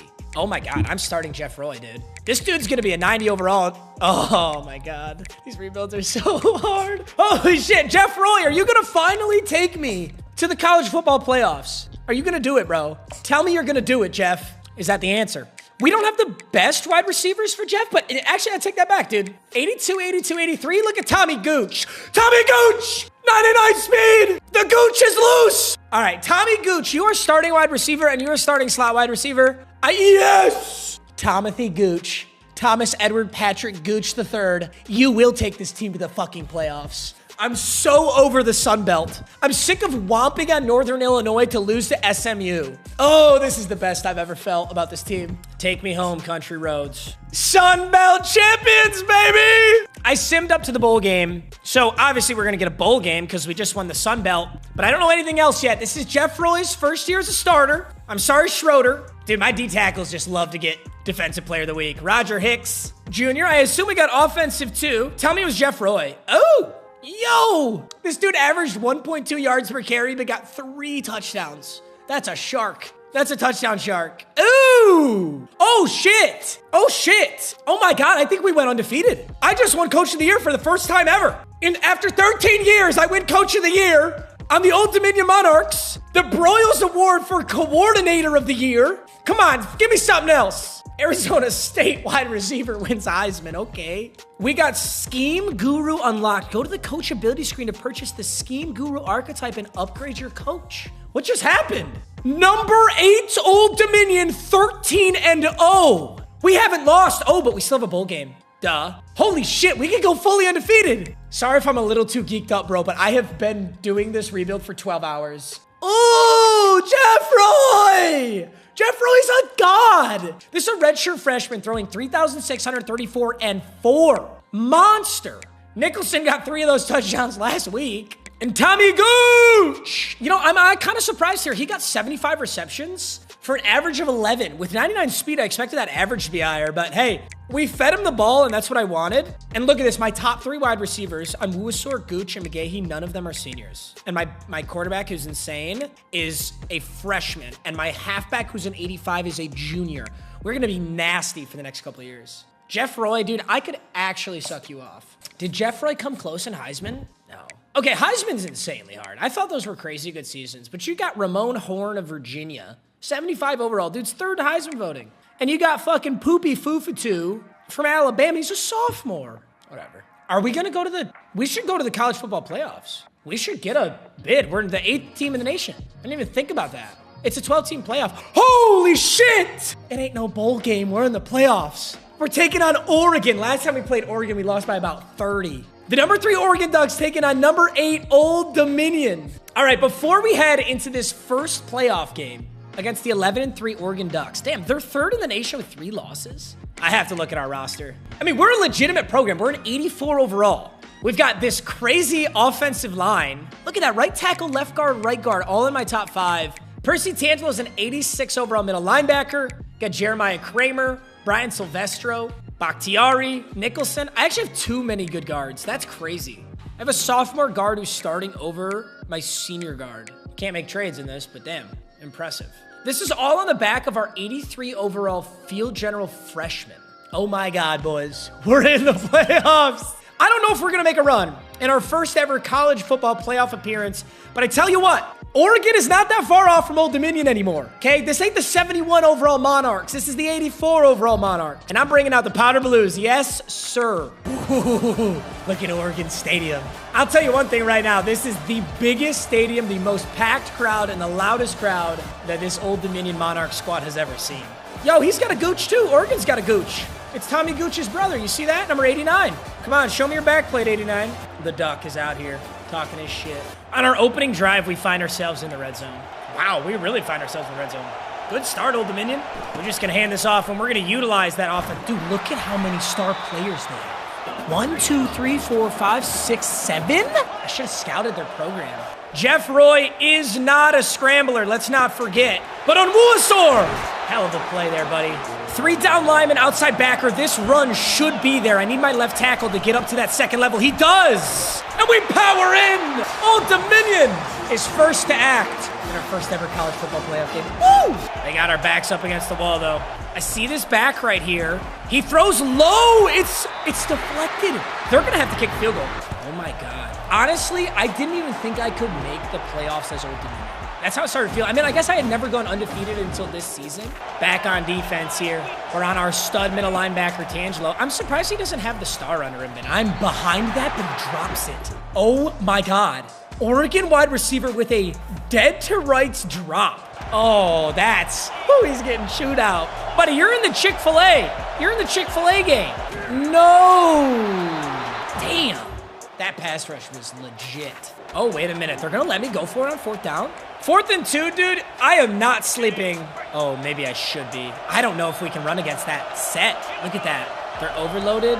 Just give me a little bit of time, boys. I'm not asking for much here. It's 4th and 2. This is a huge play. That's an easy blitz. Honestly, we could take a field goal here. 3rd and 7. Big down. Texas route is there, but is it enough? Oh, my God. That's a first? That was a greasy first down. I really didn't think it was a first, but we stopped him on defense. Got a huge lead right now. 11-point lead. We can still put up points. I'd love to see a wheel route get open. You know what's funny? I just realized that Jeff Roy is a lefty. I'm learning right now that he's a lefty. It's kind of weird. 2nd and 10. I'm going to try and catch Oregon sleeping. There's a lot of heat, and there's a blitz. There's a blitz. Exactly the perfect time to call a slip screen. That's how you win Coach of the Year. Let's go, baby. We're going to run all go here with a Texas underneath, and that's another blitz. Oh, no! That's not the ball I wanted. I need a little more zip on it. You're not going to pick 6 this, are you? Huge mistake. I needed to put a lot more heat on that if we wanted that to go through. Oregon gets 7 for it. Oh, I just shot myself in the foot. That's all right. They scored quick, so we'll have another opportunity to score here. Ooh, McGahee is open. And that's the kind of ball I wanted to last time. Let's make it easy. Oh, great downfield block. That's the kind of shit you expect at Old Dominion, baby. We downfield block. Oh, the Goochmeister. Don't sleep on the Goochmeister! Timeout! 14 seconds to take a 2-possession lead headed into half. Let's go, Roy. They won't expect this. They've seen all these passes. It didn't matter. They still bagged it. I would love if you're just open on this check down. It'd make me so happy. No, that's not a fumble. No, that's not a fumble! Jeff Roy! Oh, no. The worst thing that could have possibly happened in that scenario just happened. With 4 seconds left in the red zone, a fumble's recovered to the house. And now it's 3rd and 6. I'm handing this ball off. We didn't build this dominant D-line for no reason. Get through it, Nicholson. 10 yards. We got to take the lead here. Oh, no. We went empty on that drive. 3rd and 12. We can make a stop here, though. They're empty. I'm on Tangelo. Oh, he's got nothing. He's got nothing. That's a turnover, Oregon. Dude, this is a dogfight. I cannot believe that fumble. What a huge mistake. Oh, great. Sit down. Beautiful route, Lloyd. That's just great football. The only thing about Jeff Roy, dude, I do miss those scrambling quarterbacks because they're so powerful. Jeff Roy doesn't have it like that. I'm going back to the inside zone. Let's see how this looks on the left side. Great double. Great downfield blocks. Nicholson's inside. Down to the 4. Okay, I'm not even going to risk it by throwing the ball. I'm not giving up on the run. Going right back to power. 2nd and goal. Give me a push. Give me a push. What a block! Scheffler with a pancake to put Old Dominion on top. That was one hell of a block, buddy. Come on, Tangelo. I don't know if this is going to be enough. Oregon scores, but they left a lot of clock. Can we catch him sleeping with a slip screen for a big gain here? It's not a blitz. They do see it, but we still have blockers. Damn, Sin's getting flagged. Put a slant on Tommy Gooch. He's got 99 speed. Shit! No! No! Jeff Roy! No! Twice! No! When something stings like that, you don't forget. We'll be back. We will definitely be back. We won't make that mistake again. 31-28, the Ducks get the W in our first playoff appearance. At the end of the day, it was our first time making it to the college football playoffs. And for all the people that were saying a team like Old Dominion should never be in the playoffs, I think we proved them wrong. Despite the fact that we lost, I think we proved them wrong. 28-31 against the Ducks. And let's not forget Jeff Roy, who had the 2 big fumbles. That's a freshman. That is a freshman quarterback. Well, National Signing Day, after making it to the college football playoffs, I mean, we're still a 3-star program, so landing 4 stars has been difficult, but tons of stud 3 stars, which is exactly what Jeff Roy was. And EA, I know that the game hasn't dropped yet, but I think it's about time that we just took the Epstein last name out of the game. But what do I know? Well, in the preseason of 2037, we're ranked. So for the first time going into the season, we're ranked at 24. Let's take a look at the roster. Ooh, Cordell Nicholson is a 91 overall now. He's an interesting 91 overall, though. Technically 95, because he has 88 speed, 90 excel. Those are not, traditionally good stats at all. But he's got 95 agility. He's got 99 ball carry vision. Only 70 break tackle? 98 juke is nice. I guess I just don't know the calculation on this. How on earth are you a 91? He doesn't look that good. Interestingly, we're still a 3-star program even after making the playoffs. Maybe we gotta win a game. Shane Scheffler, we saw him with a huge pancake in the Oregon game. Got Terrence Hogans. Corey Washington's looking good. Dane Lawrence, freshman. And the guards are just I think just the guards in general are just a really strong position. Ooh, yeah, now we're getting some ball games, baby. Florida State, Texas. Yeah, people want to play Old Dominion now. We're going to back-to-back it, though. I won't lie to you. I'm going to step in on Texas and probably Florida State, and I'm going to sim the rest, and that should put me back in the playoffs because we're ready. This video is probably 45 fucking hours, so I'll spare you the trouble.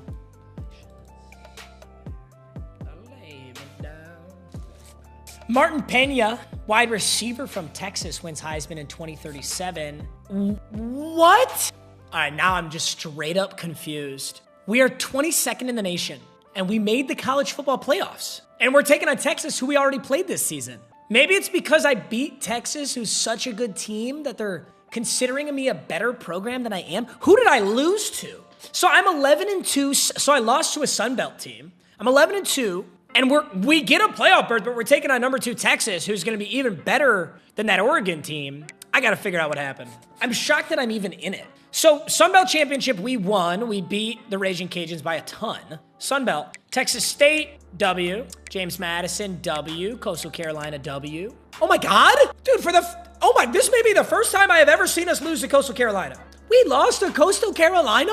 We're 4-8. We're supposed to be a dynasty. We lost to Coastal Carolina. We beat a ranked App State team. Okay, so you know what it probably is? We have ranked wins. We beat Georgia State, beat Marshall, beat Troy, beat Georgia Southern, beat Missouri, and we beat Texas. This is it. We have 2 ranked wins this season. We beat a ranked App State team. We beat a ranked super good Texas team, one of their only 2 losses. So I guess the committee decided if we beat Texas, we just fluked against Coastal Carolina, and we deserve to be in it. Jeff Roy's sophomore year was not actually that spectacular. 3,235 and 11 isn't the best.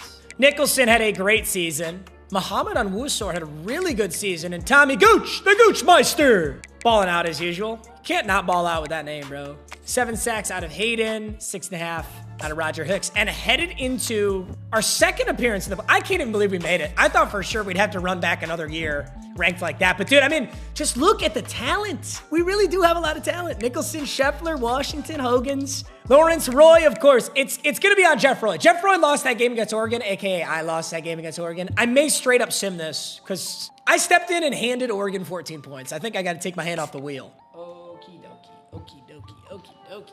You surely came to learn.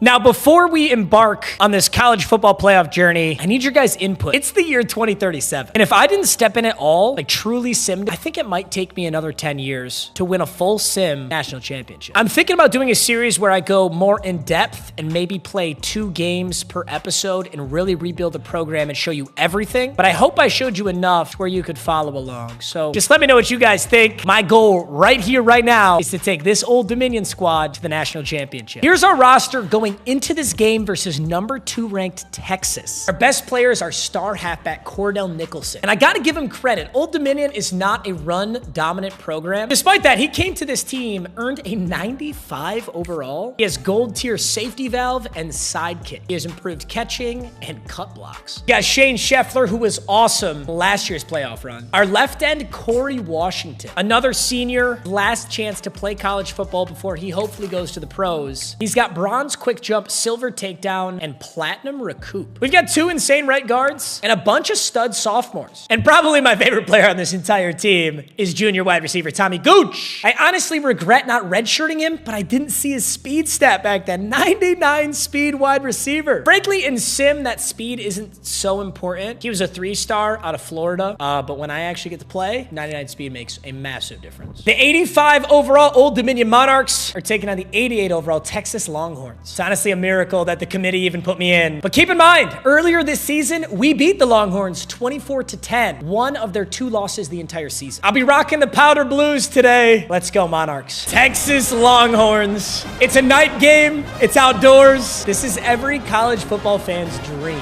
I do not see a single Old Dominion fan in the stands. I'm gonna bring our safety down. It is a pass. And he's got a Longhorns score first. We're back on defense. There's a whip route. There's another hitch. But I'm on this one, and that's going nowhere. All of my key moments to play have just been playing defense. So that tells me that my offense has really been struggling against Texas. Slip screen. I can sniff it out all I want, and I switch onto the wrong guy. Absolutely nothing open. The stadium is so loud. It's 4th and 2. You're telling me I'm not giving this to Kendall Nicholson, our 91 overall senior? Come on now. It's too obvious. We got such good guards on this team too. And we just got a safety. We turned the ball over, but got a safety. It's 2-10. And now we're back in the red zone with just about 50 seconds left. I'm going for the RPO, and that bubble looks open if we hold those blocks. Tommy Gooch. 2nd and 6, 30 seconds. We got to quiet this stadium with a touchdown right here, right now. Let's go. Inside zone. Beautiful blocking. With this set, I do not see how Texas stops this. They're overloaded on the left side, but still, they're just not close enough to the line of scrimmage. Look at the crowd. They were going crazy right up until there. Nicholson in the end zone. Tommy Gooch. Coach elects for the PAT. We get a touchdown and a 2-point conversion. It's 17-10. Now, if this is a close game at the end of the 4th quarter, I'm letting Sim take over. I'm gonna watch my team get this W. But for now, we've got a huge stop. Holding Texas to 3 here would be massive. It's a play-action jet. That kind of scared me, but they lose 3 yards. Backs doesn't have a route I got to worry about. Intercepted. Oh, I shouldn't have taken that out. That was kind of scary. That was in safety territory. But what a huge mistake by Texas. An interception in the red zone. Offense couldn't do anything with it. And we'll start the 4th quarter in the red zone. No way. So far today, Texas dominating. Absolutely dominating the ground game, but it's those turnovers that are costing them. They're getting all the way into the red zone. Couldn't convert last time. Can they convert this time? There's a handoff. It is. Their ground game's been great, and I whiff. I'm going to hop on the safety here in case this is another run. Direct snap to the halfback. This is the college football playoffs. It's a pass. I've got bodies. I've got bodies. He's going to take off, and he goes down. 4th and goal. Oh, if he runs a counter, I'm fucked. It's a pass. It's a pass, and he's sacked. Washington 2 times in a row just made a massive play. 1st and 10, we have the ball. So many Old Dominion players have waited so many years for this moment right here. I've got to utilize my blocking tight end and my great guards to get a gorgeous pull block. And Nicholson takes the opening play for 19 yards. 3rd and 2, they use a timeout, get to the edge. Nicholson! Oh my God, what a massive tackle. I almost should have dove there. I thought it'd be free. It's 4th and inches. 4 down linemen. There is no team on earth who can stop Old Dominion for those yards right there. Not with that set. Dog, stop! Why are you dancing right now? It's 17-10. Get to the edge, Nicholson. Get to the edge, Nicholson. Victory formation. The stadium's going crazy for what? We're not going to fumble the sneak or the kneel. And Jeff Roy, after a cataclysmic fall apart against Oregon last year, Old Dominion is back and proved that they can play at the highest level. We beat Texas. And Jamie Westerman, the corner, is the player of the game. This is why Texas dominated us in stats, but we won the game. Jamie Westerman had a pick six, 2 huge interceptions, and Texas's season. And that's poetic because 2 huge turnovers from Jeff Roy is why we lost last season. Look at the stats. Bryce McGarry, the 85 overall Texas quarterback, only threw 16 passes. You know why? Because they ran the ball 24 times for 92 yards, 3.5 average. Jeez. For Old Dominion, it was 15 attempts for Nicholson for 51 yards and a touchdown. Passing, Jeff Roy, only 12 attempts. This was a very defensive game. Low scoring, but take a look at this. 2 sacks out of Roger Hicks, 1 out of Kimball, 1 out of Tavares. And wait, where's the defensive touchdown? It's not technically. So Jamie Westerman has a defensive touchdown? Oh, it wasn't on an interception. It was on a forced fumble. Jamie Westerman rocked somebody for a fumble and took it to the house. I thought it was an interception. I was a little confused there. 17-10. And as of right now, we are the furthest we've ever been in the college football playoffs. Playoff game winner. Congratulations. You've won a college football playoff game. I waited 16 years to see that. I'm exaggerating. It's 2037, so I waited 13 years to see that. Roger Hicks, no doubt, he was the Sun Belt Defensive Player of the Week. 2 sacks, 4 tackles, and 3 TFLs. Monster game. Oh, we're taking on the orange teams, aren't we? You've been invited to play in the College Football Playoff quarterfinal at the Cotton Bowl this week against Tennessee. You know, the Cotton Bowl is where I filmed the cover reveal for this game. So Tennessee had the bye. We take them on now. Keep in mind, Texas was 2nd in the nation. Tennessee is 9th. So hopefully this is an easier game. And look who's up there. Oregon versus Texas Tech. If I could get a rematch versus Oregon, I'd feel real good. Iowa and TCU, North Carolina, West Virginia on the other side of the bracket. I'm not particularly scared of any of them other than TCU. TCU has had the Heisman for like 2 of the last 3 years. So I'm not sure I want to play them. Let's keep the momentum rolling. Tennessee is a 91 overall. Look at that, the Cotton Bowl. You know, I don't like to talk about luck because if we made it this far, we're a damn good program. But we made Texas fumble twice, and we picked them off last week, and we still only won by 7 points. I think we're going to need to put up a more spectacular offensive performance this time around against Tennessee if we want to take this home.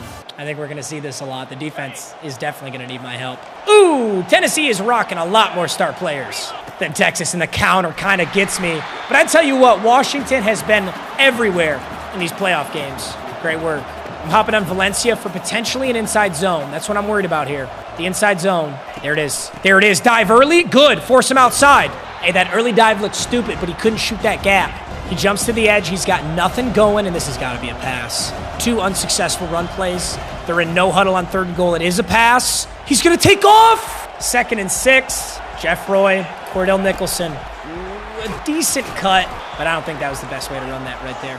I'm going to run all go. I've got Baggett and Nicholson here. So my 2 options. Uh-oh, Baggett.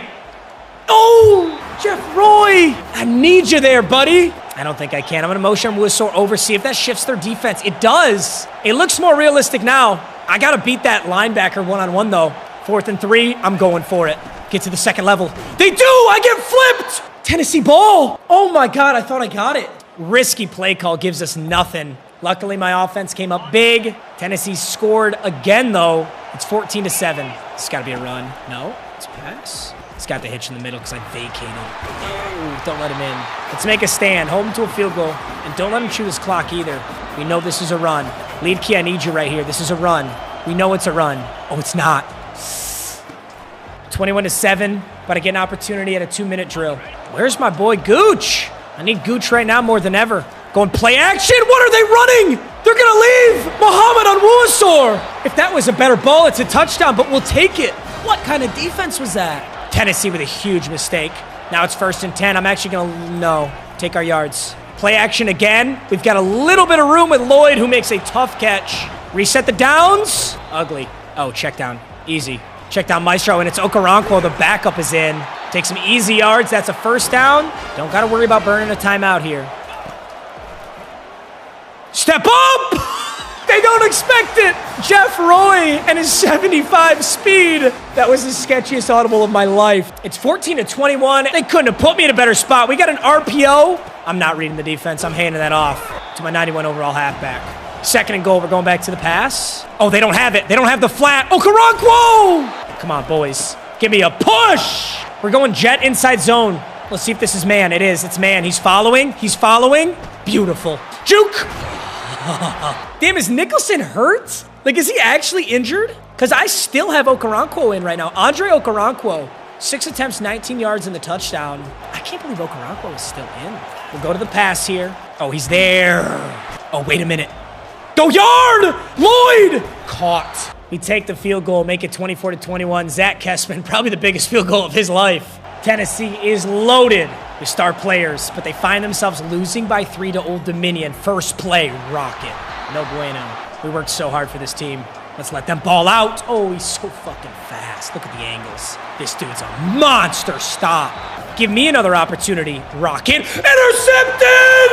Intercepted! I thought that was a touchdown. If he puts that ball a little bit higher, we're down by 8. And look at that. There's Old Dominion fans in the crowd today, baby. That guy's in piss. You're in piss. Your girlfriend won't help you, bro. That's an RPO peak zone bubble formation. Not only that, I'm going to motion a man over motion. What the fuck? But it's a safety. No, it's a... That's the most immersive thing I've ever seen in a football game. That shit can happen. I watched it happen to Peyton Manning on the first play of the Super Bowl against the Seahawks. And frankly, I was going to say that's a safety, but that's if we recovered it and got sacked. But guess what? This is better. I mean, you don't ever want that to happen, but at least with a minute 8 and 3 timeouts, I have the opportunity right now to win this game. I can win it all right here, right now. Clear, clear, clear. You know damn well who that is, because he's got 99 speed! I know. It was so hard to make that decision, but I did. Here's what I'm thinking. If I score and I get my PAT, we're up by 3. They've got a timeout in 50 seconds. I don't know how I feel about that, but I think it was the right call. You know exactly what I'm running here. I'm running right at your fucking teeth, Nicholson. Come on! All that galaxy brain thinking to burn an extra 4 seconds, but it's football, baby. I need a guest pass next time. Oh, he's going to take off. I love that. Yeah, slide before. There goes a timeout. Love that. Guessing pass here. I see the corner route. Nobody! Nobody! He's sacked! That clock is ticking. 4th and 10. Right here, boys. We can end it. Right here, we can end it. I'm sending a blitzer. I'm sending Baz Knight. 5-man blitz. Is it open? No! That's ball game! We snapped the ball into the end zone for a touchdown. We answer back, and we win the Cotton Bowl. Tennessee is in piss. Jeff Roy, 380 passing yards, 2 touchdowns. Very realistically could have been 3, but Tommy Gooch controversially steps out of bounds. Dude, I got to give it up to that Tennessee quarterback, though. That dude's fast as hell. He was putting his life on the line. Nicholson was 16 for 57, a touchdown from Jeff Roy, Okoronkwo, and Nicholson, all on the ground. Tennessee was 21 carries for 85 yards, and their quarterback took one in. 100 yards for Muhammad, 81 for Lloyd, and 131 on only 3 catches for Gooch. And he had a tutty. I honestly do believe that Tommy Gooch made the biggest play of the game. And in spirit, the Goochmeister is our player of the game. Quarterfinal playoff game winner. My heart rate is so high right now. I'm fairly certain we have maxed our coach level as well. Corey Washington absolutely earned it. And this should be Jeff Roy, if I had to guess, yeah. But he did have a monster game, and he had a touchdown rushing, too. Number 1 ranked Oregon. I'm getting my rematch. I need to see Oregon's roster before I do this. Oregon. Jesus. Chill out. Lawrence Weathers dominated us last time, and he's still there. That sucks. So they got monster defense. Look at this. Outside linebacker, middle linebacker, right end, right outside linebacker, middle linebacker, right end. Top 6 players are all defensive. And on offense, they got a 95 speed wide receiver. Who's the quarterback? This is about the only good thing I can see. Their starting quarterback's a sophomore field general. So I'm hoping that inexperience will hurt him here. He has bad deep accuracy. Okay. The game of the week. I mean, yeah, it's the game of the week. Are you kidding me? 90 overall Oregon, taking on Old Dominion. This close to beating Oregon last year. I will say this is a significantly better Oregon team than last year. They're the best team in the nation. I almost want to think about this as the national championship. If we get past Oregon, I'm confident we get past whoever's on the other side of that bracket. There's no key moments until the 4th quarter, but we have a lead. We have a 7-point lead, and they're bringing me in on defense to close this out. Okay, that crosser's not going to have it, please. Gets the ball away. Oregon still has all 3 timeouts, so even if we get the stop, it's not quite over. But wow, could we put ourselves in a good position. Come on, Oregon. No. I left that. Okay. Damn. I dropped back way too far. That's my zone. Motions the running back out. Throws to the boundary. Hit him in the ankles. That's a young quarterback with not the best overall. He's probably one of the lowest overall players on this entire team is Oregon's quarterback. Another halfback motion. Oh, wow. That's a nice play. Big hit. Keenan is looking composed back there. Is this a run? No. Oh, he's going to go halfback. No. Yeah, he does. Get there. Westerman. Jamie Westerman coughed up the fumble against Texas. Makes a great tackle there. That halfback's going to be open. Damn. I expect better coverage out of Valentine there. They're not in the end zone yet, and they need 7. Baz Knight. I'm on this. Game on the line. 4th and 9. Everything right here, boys. Everything. Everything. He could have caught that. He really could have caught that. It was tough, and it might have been out anyway, but a few good first downs. This ball game's over. We're going to go to Nicholson. Who else? Nicholson will take 5 after a big hit. There's a timeout. Get this. No way we get this, right? No way we get this right, McGahee! Come on, baby. Come on, baby! That was so risky, but they were pressed up so close. Look at that pocket, too. Clean. Beautiful ball. 1 timeout left for Oregon. We can milk almost the entire clock here, but not quite the whole thing. We need a first down. Nicholson with the worst break tackle you'll ever see. Outside zone on 3rd and 14. No way. Ooh. Oh, please don't punt that. Please let that clock go down. Don't even think about punting that. Nobody. I was so scared that the sim logic was going to do that. And it's out at the 26. That's actually this is not a good punt either. That's honestly on me. Sometimes it just does that. If you click next play, it'll forget the down and distance. So now Oregon's got 36 seconds. It's still not a lot of time, but that is a very deep pass. You'd think I just got in a car crash with where my heart rate's at. No. Yes. There's nothing scarier than seeing the quarterback launch a ball that deep. 3rd and 10, 22 seconds. A sack would virtually end this game. Get home. Get home. He launches. Nobody's home. That was bagged, too. That was probably the best way to throw that ball because that could have been an interception. But it is 4th and 10. The final play. Caught. Please tackle him. They're going to spike it. They're going to spike it, and they're going to have maybe 2 plays from the 17-yard line. No. 9 seconds. Come on, D-line. I need a push, and I need it now. Get home. Out of bounds. 6 seconds. 3rd and 10. Please, boys. Please. God, those seconds from that punter. Laser. It's the final play of the game. 3 seconds for the rest of your lives, gentlemen. The Monarchs are only sending 3. It doesn't look like he has anyone. He's still in a clean pocket. Get home. He dropped it. Oregon cannot catch the football. Oregon can't catch the football. Fucking dropped it. He dropped that pass. That player is getting mail sent to his home from every Oregon Duck fan. That might have been the least clutch moment in college football history. That was the worst drop. That was open. He had infinite time back there. Infinite. We hang on. Oh, I wonder if they would have gone for 2. Can we watch that play back? I watched it. Dude, look at how clean this pocket is. 1. I mean, how many seconds does Keenan have back here? Infinite. Those offensive linemen holding like a rock. The running back takes off. That's why. It's a running back, not a wide receiver. And he dropped it. I cannot believe this. In the biggest moment, the biggest play. And he knew it too. Look at him. Look at him turn up field and look at his hands. I wonder if one of my safety's abilities had anything to do with that, but that's a touchdown. Frankly, they never would have had that opportunity if my punter hadn't snapped the ball with 25 seconds on the play clock. But we got the win anyway, 28-21. And we're moving to the game I've been waiting so long to play. For the national championship, taking on West Virginia. I'm getting ahead of myself, but this feels like a cakewalk compared to the Oregon team we just played. We only really got through Oregon because the running back can't catch the football. West Virginia's only got 1 loss, though. Where are the Mountaineers? Jeez, look at this dude. Ezekiel Norden. It's like a Viking. 99 overall halfback. 92 speed, 92 excel. It's pretty cool, though. 3.5-star program taking on a 2.5-star program in the national championship. Their overall is actually worse than mine. Obviously got some studs. Their quarterback, Quincy Ivey, fast. 92 speed, 92 excel. 96 agility, 9 change direction. Got to worry about that. The final game, gentlemen, it all comes down to this. Look at how hype Old Dominion is. That's intimidating. I'm not even going to lie. Watching West Virginia walk out here. The Mountaineers. Who is West Virginia? Geno Smith was West Virginia. This is a weird natty chip, though. I'm not going to lie. I kind of expected a Clemson, a Bama. I don't know. West Virginia versus Old Dominion in the national championship. Let's go to Nicholson on this opening play. Cheeky little inside zone, and he's ready to go. He feels fast today. 14-0 at the end of the first, and we're still on offense. I'd love a blowout. I'd love to see a blowout here in the National Championship. I don't care what the fans want. Oh, I could have hit Gooch, but look at that sit down. You know, Baggett has not got a lot of looks in these playoffs, so I'm happy to get the ball into him here. I'm really scared to run a play like jet inside zone after that muffed snap. I'm scared to run this. We're going to motion over, fake the jet sweep, hand off Nicholson. Good play by the D-line. Roy is hot, so is Nicholson, but they're ready for my inside zones. We're not getting much there. 3rd and goal. Big play right here. Lloyd, are you going to be there? Oh, that's a tight window. Let's go. What a ball. That is 21-0 in the National Championship. And we're back on O. This is a beatdown. This is a fake screen wheel. And that is a horrible ball.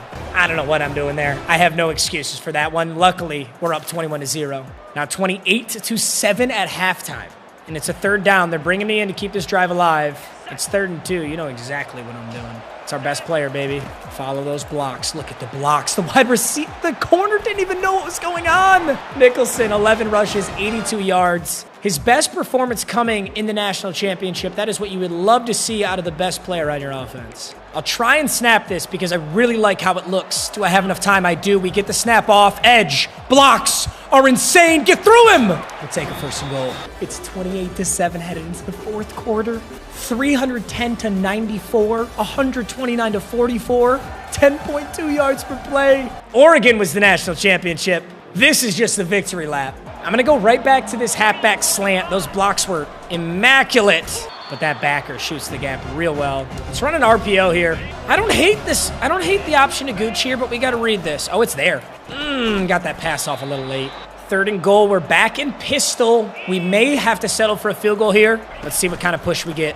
I like it. I like it! Nicholson over the top, and he's going to go for the Bobby Shmurda. I haven't seen that in a minute. Let's go. The National Championship is all but over.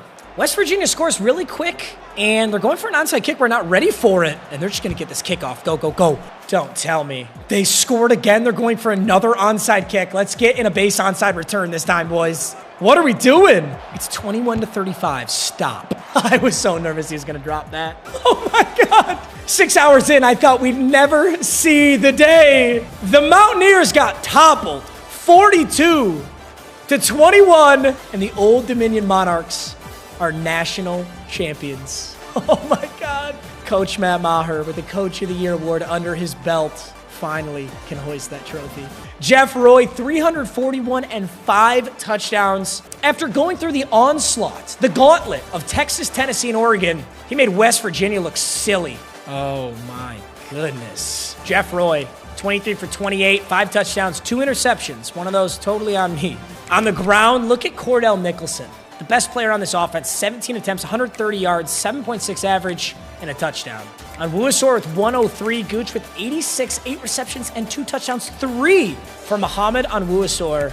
And defensively, had a sack out of Hayden and Washington, no interceptions. For West Virginia, they couldn't get it going on the ground, but their quarterback was taking off like crazy.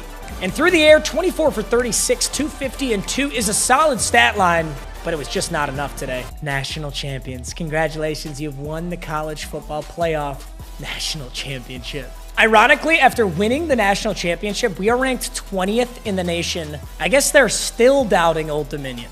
But I'll take it. It's a preseason ranking, which has been few and far between for Old Dominion. The beauty of this rebuild, though, I mean, we do lose some amazing seniors. I'm not happy about that, but look who's back and only a junior. Jeff Roy, an 87 overall as a junior. This guy is going to be one of the best quarterbacks in the nation this year and next year. And not to mention, he does have 99 agility for reasons unknown. But the reason he's the starter is 99 mid accuracy, 83 deep, and 86 short. Such a stud. We did lose so much talent, though. We're now an 83 overall. We were an 85 last year. I'm going to sim the full 2038 season on just autopilot. After winning the national championship, I want to see what this team can do. Hey, we end the season ranked still. We went 11-3. Looks like no playoffs for us. A little slump after winning it. But look at that. Michigan and Michigan State made it. And, oh no, we did make it. Look at that. We made it 3 years in a row. They gave it to us as the 12th seed. And our first game was against Ohio State, who beat us 31-28. So we put up a really good fight. And the national championship is Kansas State versus Alabama. Okay. Hey, we made it 3 years in a row. On full autopilot, that's pretty dope. And after 12 years of Old Dominion football, I wanted to see if we set any incredible records. We have one Sun Belt record. I expected a little bit more, but Earl So, if you remember him, our wide receiver that we drafted early on, has the most receptions in Sun Belt history with 292, but nothing else other than that. One national championship, 8 conference championships. We got a lot of Sun Belts. And this might actually be the craziest stat of anything I've seen. 0 first-round picks. 8 conference championships, a national championship, and 0 first-round picks. We sent 8 players to the draft. And obviously, I didn't have a top 5 recruiting class either. That is really cool to see. All right, boys, when it's all said and done, it's time to retire. Matt Maher, the legendary Old Dominion coach, is finally hanging up his jacket. I feel like Nick Saban, honestly. I'm the white Nick Saban. All right, gentlemen, that was one hell of a rebuild. Future rebuilds. One thing I want to end you off with, future rebuilds are going to look a little different. I'll do my best to find the best way to iron this system out, to keep a concise, fun video. And after this, I feel like I have a significantly better understanding. Hey, I love you, boys. This was a monster, and it was so much fun. I can't wait to see you guys in the next video. Peace!